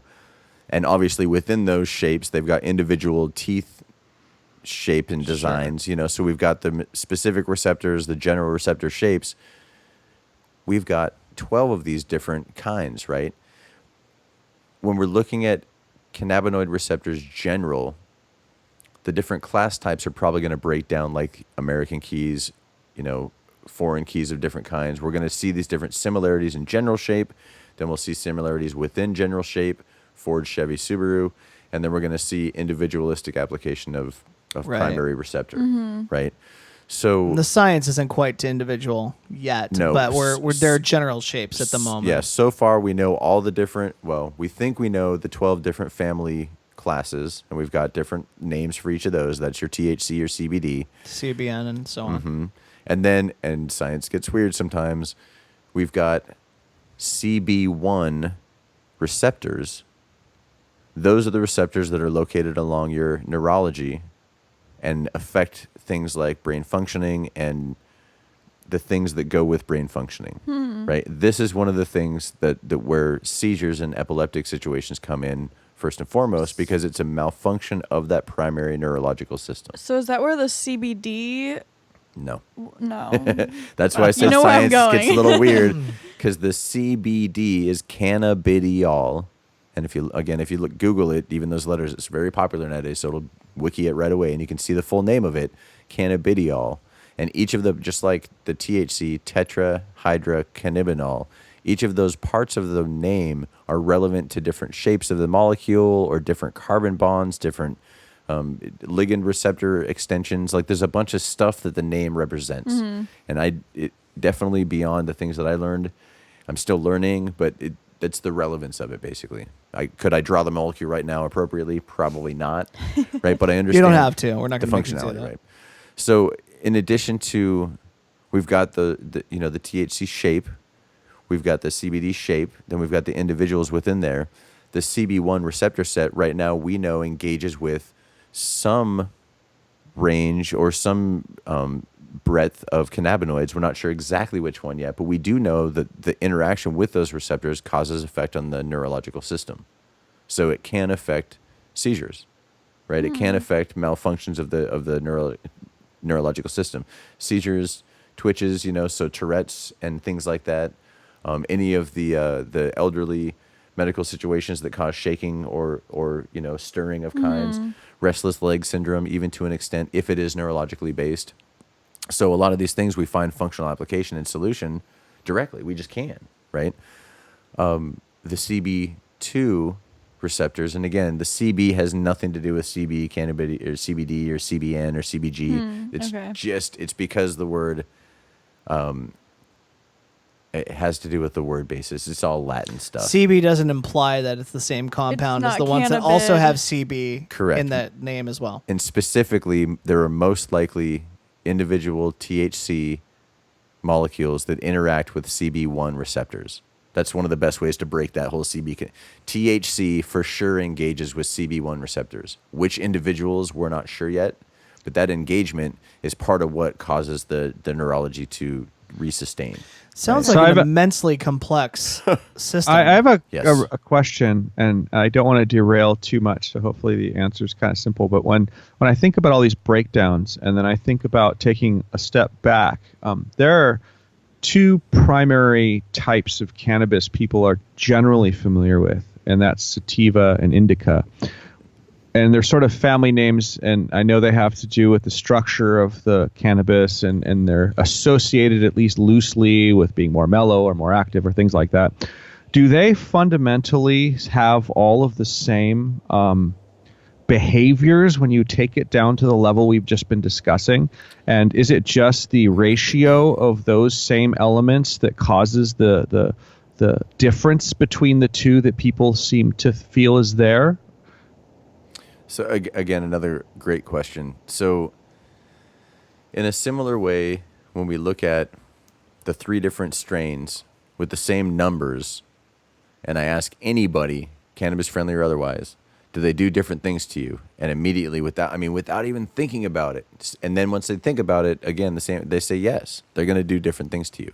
I could ask the same question instead of 3 different strains. I could say I've got an indica and a sativa, and they test out at the same numbers. Do they do different things to you?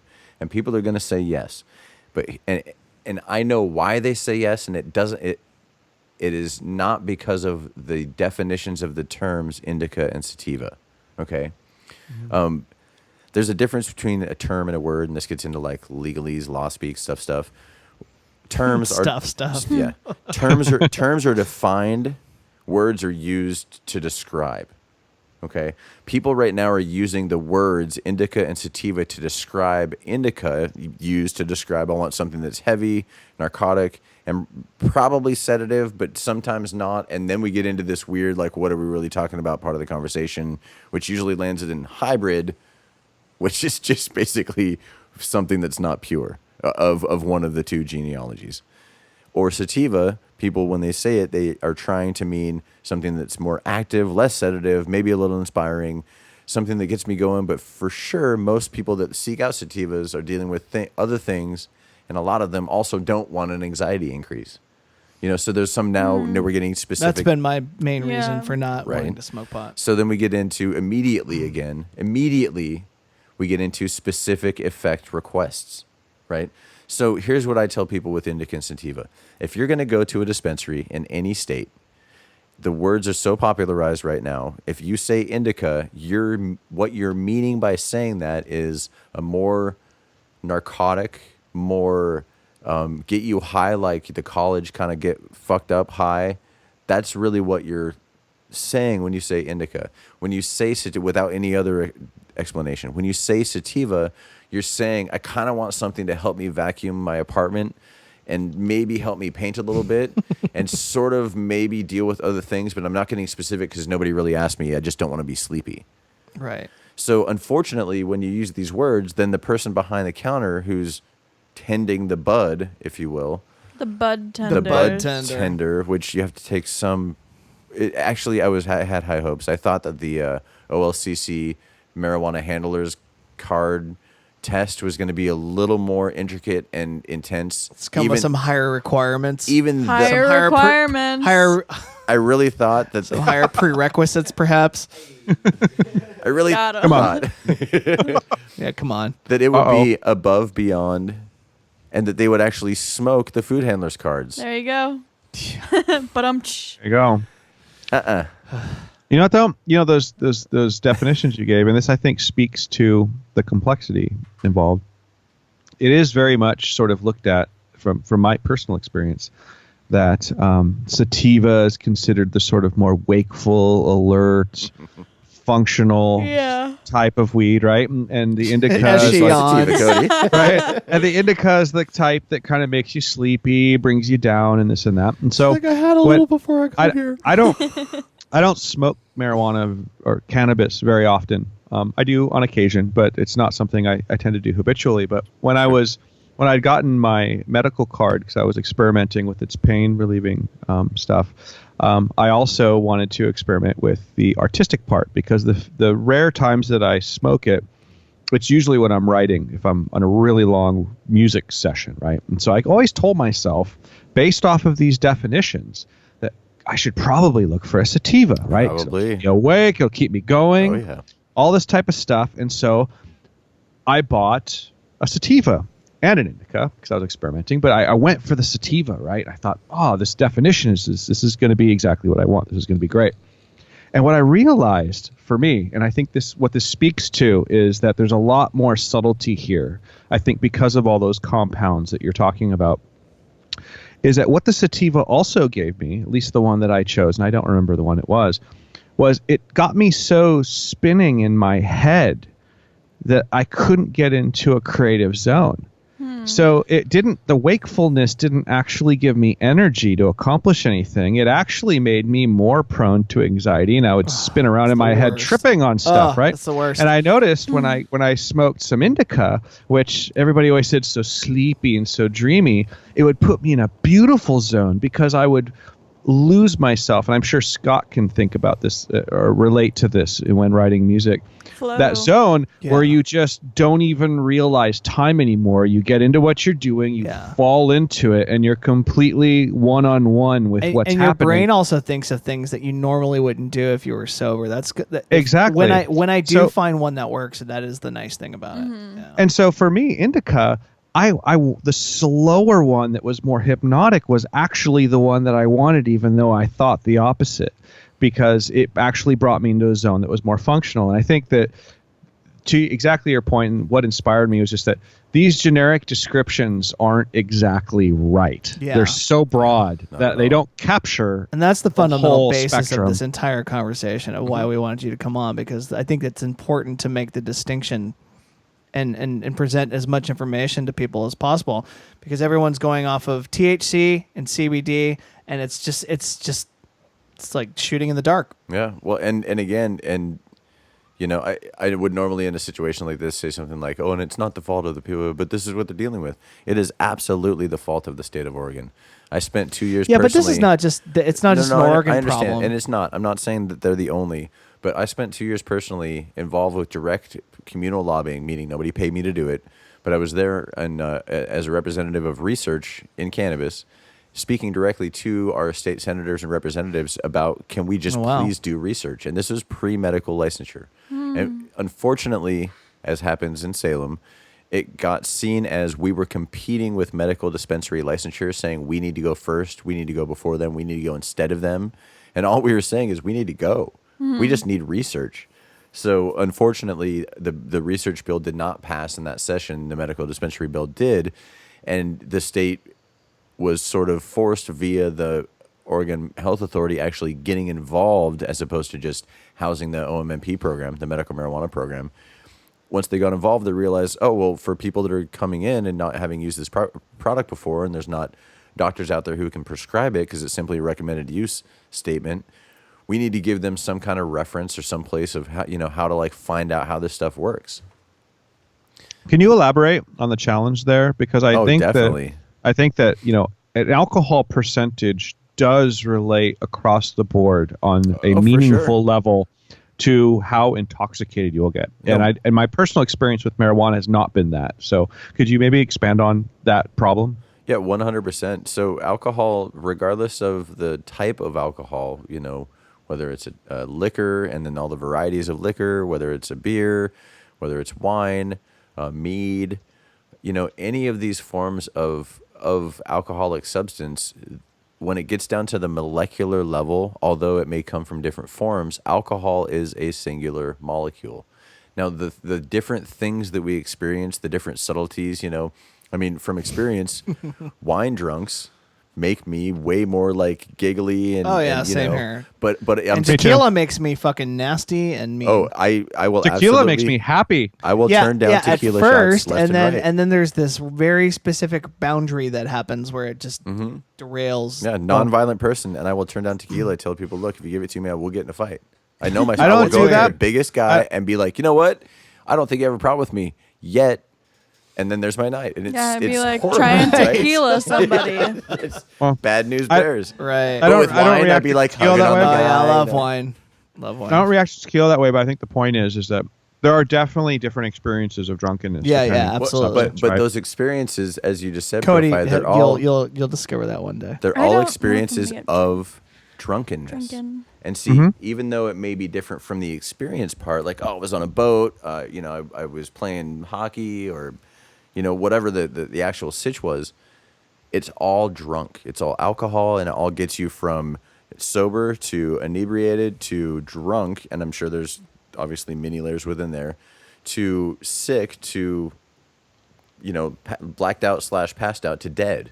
I mean, and everybody has maybe a little bit more breadth within that scale or spectrum, but everybody has the same spectrum, and it all ends in fatality. Is there a similar spectrum for cannabis? See, here's the interesting thing with cannabis, and this is why in a big, like, let's say we started to nail down that we knew, of the 10 CBDs, we figured them out, we knew what keyholes they went into, and so we could say, look, if this has got CBD 3 and 5 at more than 10%, it's going to make you giggle without stopping. So for all you people dealing with depression, you want to go get this one strain because it's got this, blah, blah, blah. Like, if we got that close, we still wouldn't be there. And again, this is from... because body chemistry is different. Yes. Yeah. And what we found, and this is crazy interesting stuff, and I mean, maybe if I come back again, you guys, I'll bring some slides with me and stuff just to show visually some of what's going on. But if folks don't know what it's called the bell curve or the common curve is, you've got a middle axis, which is 50%, and then you've got your bottom line. And a curve comes up and around and back down, the peak of it being at that 50%, and half is on one side, half is on the other, and you've got the extremes. And this is all, they call it the normal curve in statistics because you can break down things that happen in normal populations across this curve. Well, when we look at cannabis and its effect on general populations, if we looked at one specific, as we call a cannabinoid profile, which means certain numbers of each individual cannabinoid present, that specific profile, if we were to reproduce it, again, the profile is the exact same, right? So of the 10 CBDs, 1 through 4 are present, all at 20%, the rest are gone, and we can do that again and again, right? Right. If we can find the right profile match, ideally, then the human body system works appropriately, right? Homeostasis is achieved by the right plug-in of all these things. But within the individual system, if we have a generic profile and we apply it to a population, we find that 80% of the people respond in a similar fashion, and then 20% of the people respond in a different similar fashion. So, for example, I have a certain strain or a certain profile, and sometimes I'll use the word strain because people just understand that better, meaning different kind of marijuana compilation. But what I really mean is cannabinoid profile. So a different profile applied to, 100 people, 80 of those people would say, oh man, I got the most crazy munchies, the most crazy appetite stimulation I've ever gotten. And the other 20% were like, man, there no hunger, nothing for me. But I'll tell you what, I felt the most insane creativity. Like I'm not even an artist, and I had to start drawing stuff. So how do you plot data points from that kind of feedback? With huge population samples. See, that's the problem right now, is that we've got a lot of people that when the medical marijuana thing came in, they really wanted to be medical and they wanted to prove its medical relevance. And so groups of growers would take their, 100 or a few hundred patient populations and they try to track data and all this stuff. And even as an amateur statistician, through the math that I did in college, stats and through things like psychological analyses, statistics are very important, and you have to have a large population to have relevance. Sure. Right? Yeah. So unfortunately, when we have a handful here, a couple there, even maybe 1,000 here, and then we have one parent with one kid that had one condition that is now completely better, or at least today they're completely better, right? We don't have the breadth of the study over 40 years. All of these things are shortcomings of science. their success Well, it's shortcomings cases. of the law too that have prevented the science. Well, from 100%. that's Yeah, true. I'm not saying it's science's Absolutely. fault. Science has been limited. You know, interestingly, you bring it up like that, Scott. Our biggest hurdle in Salem when we were trying to get research approved is our bill went in front of the healthcare committee, and the chair of the healthcare committee, basically the person who approves or denies bills passing through, Senator Mitch Greenlick, representative, I could have possibly got his title wrong, but Legislature Greenlick was a plant research scientist. And he studied like plants for like 20, 30 years. All these plants. And the director of the program, he used to do this all the time. All these plants. Skipped one. All these plants, studied all these plants. Well, you didn't study the one because it was illegal. You couldn't study it. And Right. especially in, drug war That's the same times with DMT research as well. and It's only just been in the last psilocybin 10 and years that on this and is on even, and on. the doors have even opened up. It's changing though, It right? totally I mean, is. it's changing now. Psilocybin, they're saying like repairs neural pathways Treats and might be the depression and answer all to kinds of depression. things, yeah. Well, Things are changing, and but cannabis Yeah, has sorry. really led the way, right? I mean, I think with medical cannabis and everything, a whole societal shift that I think all of us who might have been involved on whatever level beforehand was hoped the would illegal level. hoped would happen though, right? We have really watched this transition over the last number of years since medical marijuana passed in California, in my personal experience, and then all the other states where that happened. A society has completely changed the way it looks at these things, from my perspective. So I'm hoping, I guess, to tie into what you were just talking about. I hope that that's been maybe the catalyst that's opened up some of the doors to some of the research. No, and I would say that, I mean, yes, I can see it that way for sure. And I think that cannabis definitely has kicked a lot of doors open. But I would like to make one statement, and this is one of the things that ends up being a little difficult when we're talking about, marijuana, because it's been such a controlled and put down substance and so many lies told about it and all the reefer madness, educational video BS. I mean, so much propaganda out there, right? That as we're coming into it now, one of the biggest problems the marijuana industry is going to face as it, comes into the light or becomes regulated, whatever that is, the biggest issues is going to be self-medicating, because so many people think they know about marijuana. And some of the testimonials that get me the most, that frustrate me the most, are when people say, I have to use 6 grams of extracted material a day just to feel okay. Well, you know what? To me, no matter what substance you're using, if you have to use a super excessive amount of it every day to feel okay, there's other things going on. Yeah, right? you might want to try exercise or Exactly. I mean, there's a lot of other things, other factors with the system, with the functional system, that are at failure or below even. Right. So it's not a cure-all. It's not a super magic thing. It's not a snake oil. It doesn't fix everything. It has the potential to balance and regulate a lot of things, though. Sure. And when we get into it, and actually Scott and Profi, you guys both spoke to it very directly today, without even knowing it, when you use the product, you use a very small amount, and that small amount leads to all of these. You said it well, because you're trying to achieve homeostasis, Yeah. Exactly. which is really the starting point for any sort of medical application at all, is to find balance. Ideally. not just to get high or to get fucked up. Exactly. It's finding balance. Yeah, no, exactly. And one of the biggest problems with pain application, medical pain application therapy in current Western medicine is it usually involves side effects that are above and beyond homeostasis, whether it's getting high, narcotically high, or all these other things that come with, like incontinence or diuretic situations, like temperature misregulation, like all these other things. Super addiction. Oh my God! Super levels all of this. addiction. When we're really looking for balance, we're looking for the ability. And if you want to go from balance somewhere else, like that's fine too. We can take our situations, our physiological situations, wherever we want, but wouldn't it be nice to start at zero to get there? So that's really my goal as a cannabis industry consultant, like industry-wide worker. What I really hope to do is help folks understand that, look, first of all, anybody that says they know it all right now, or they know how it works, is full of it, and they're just trying to sell you something. Second of all, by being at least informed enough of some of the super basics, and I'll try to bullet point before we close today some of those real basic things that you can use.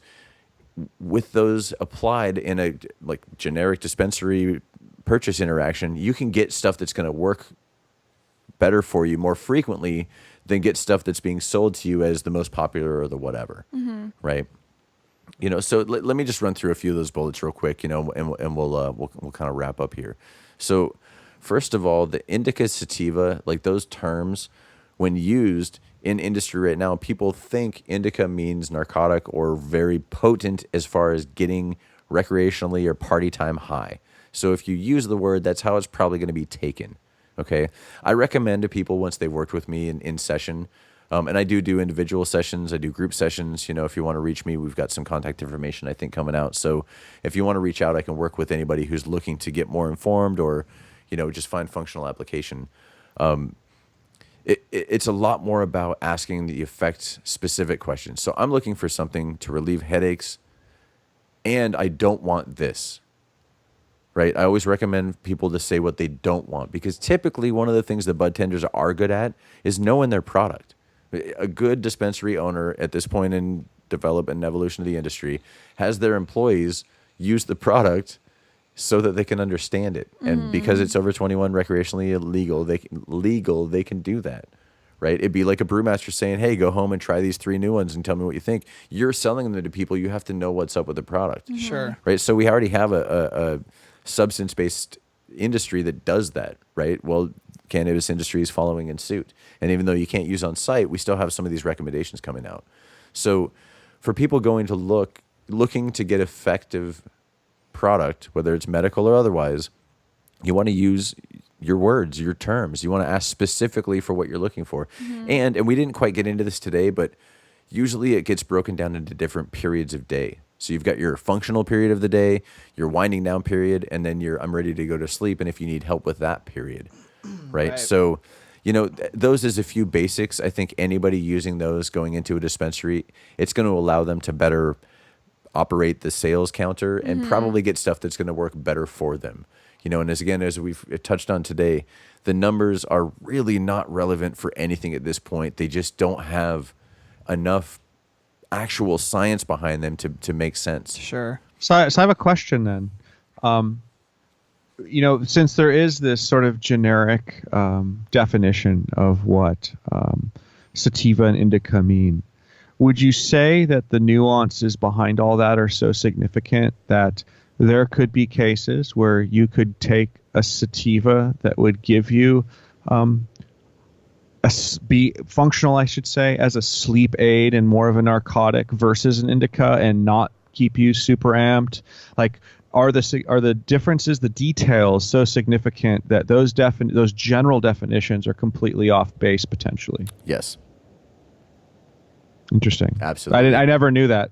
Yeah, and I mean, really interesting. The reason being, it comes from the illicit market. It comes from the fact that the street sales were based on, here's the bag, you can smell it, maybe, you can touch it, maybe, or you just got to trust me.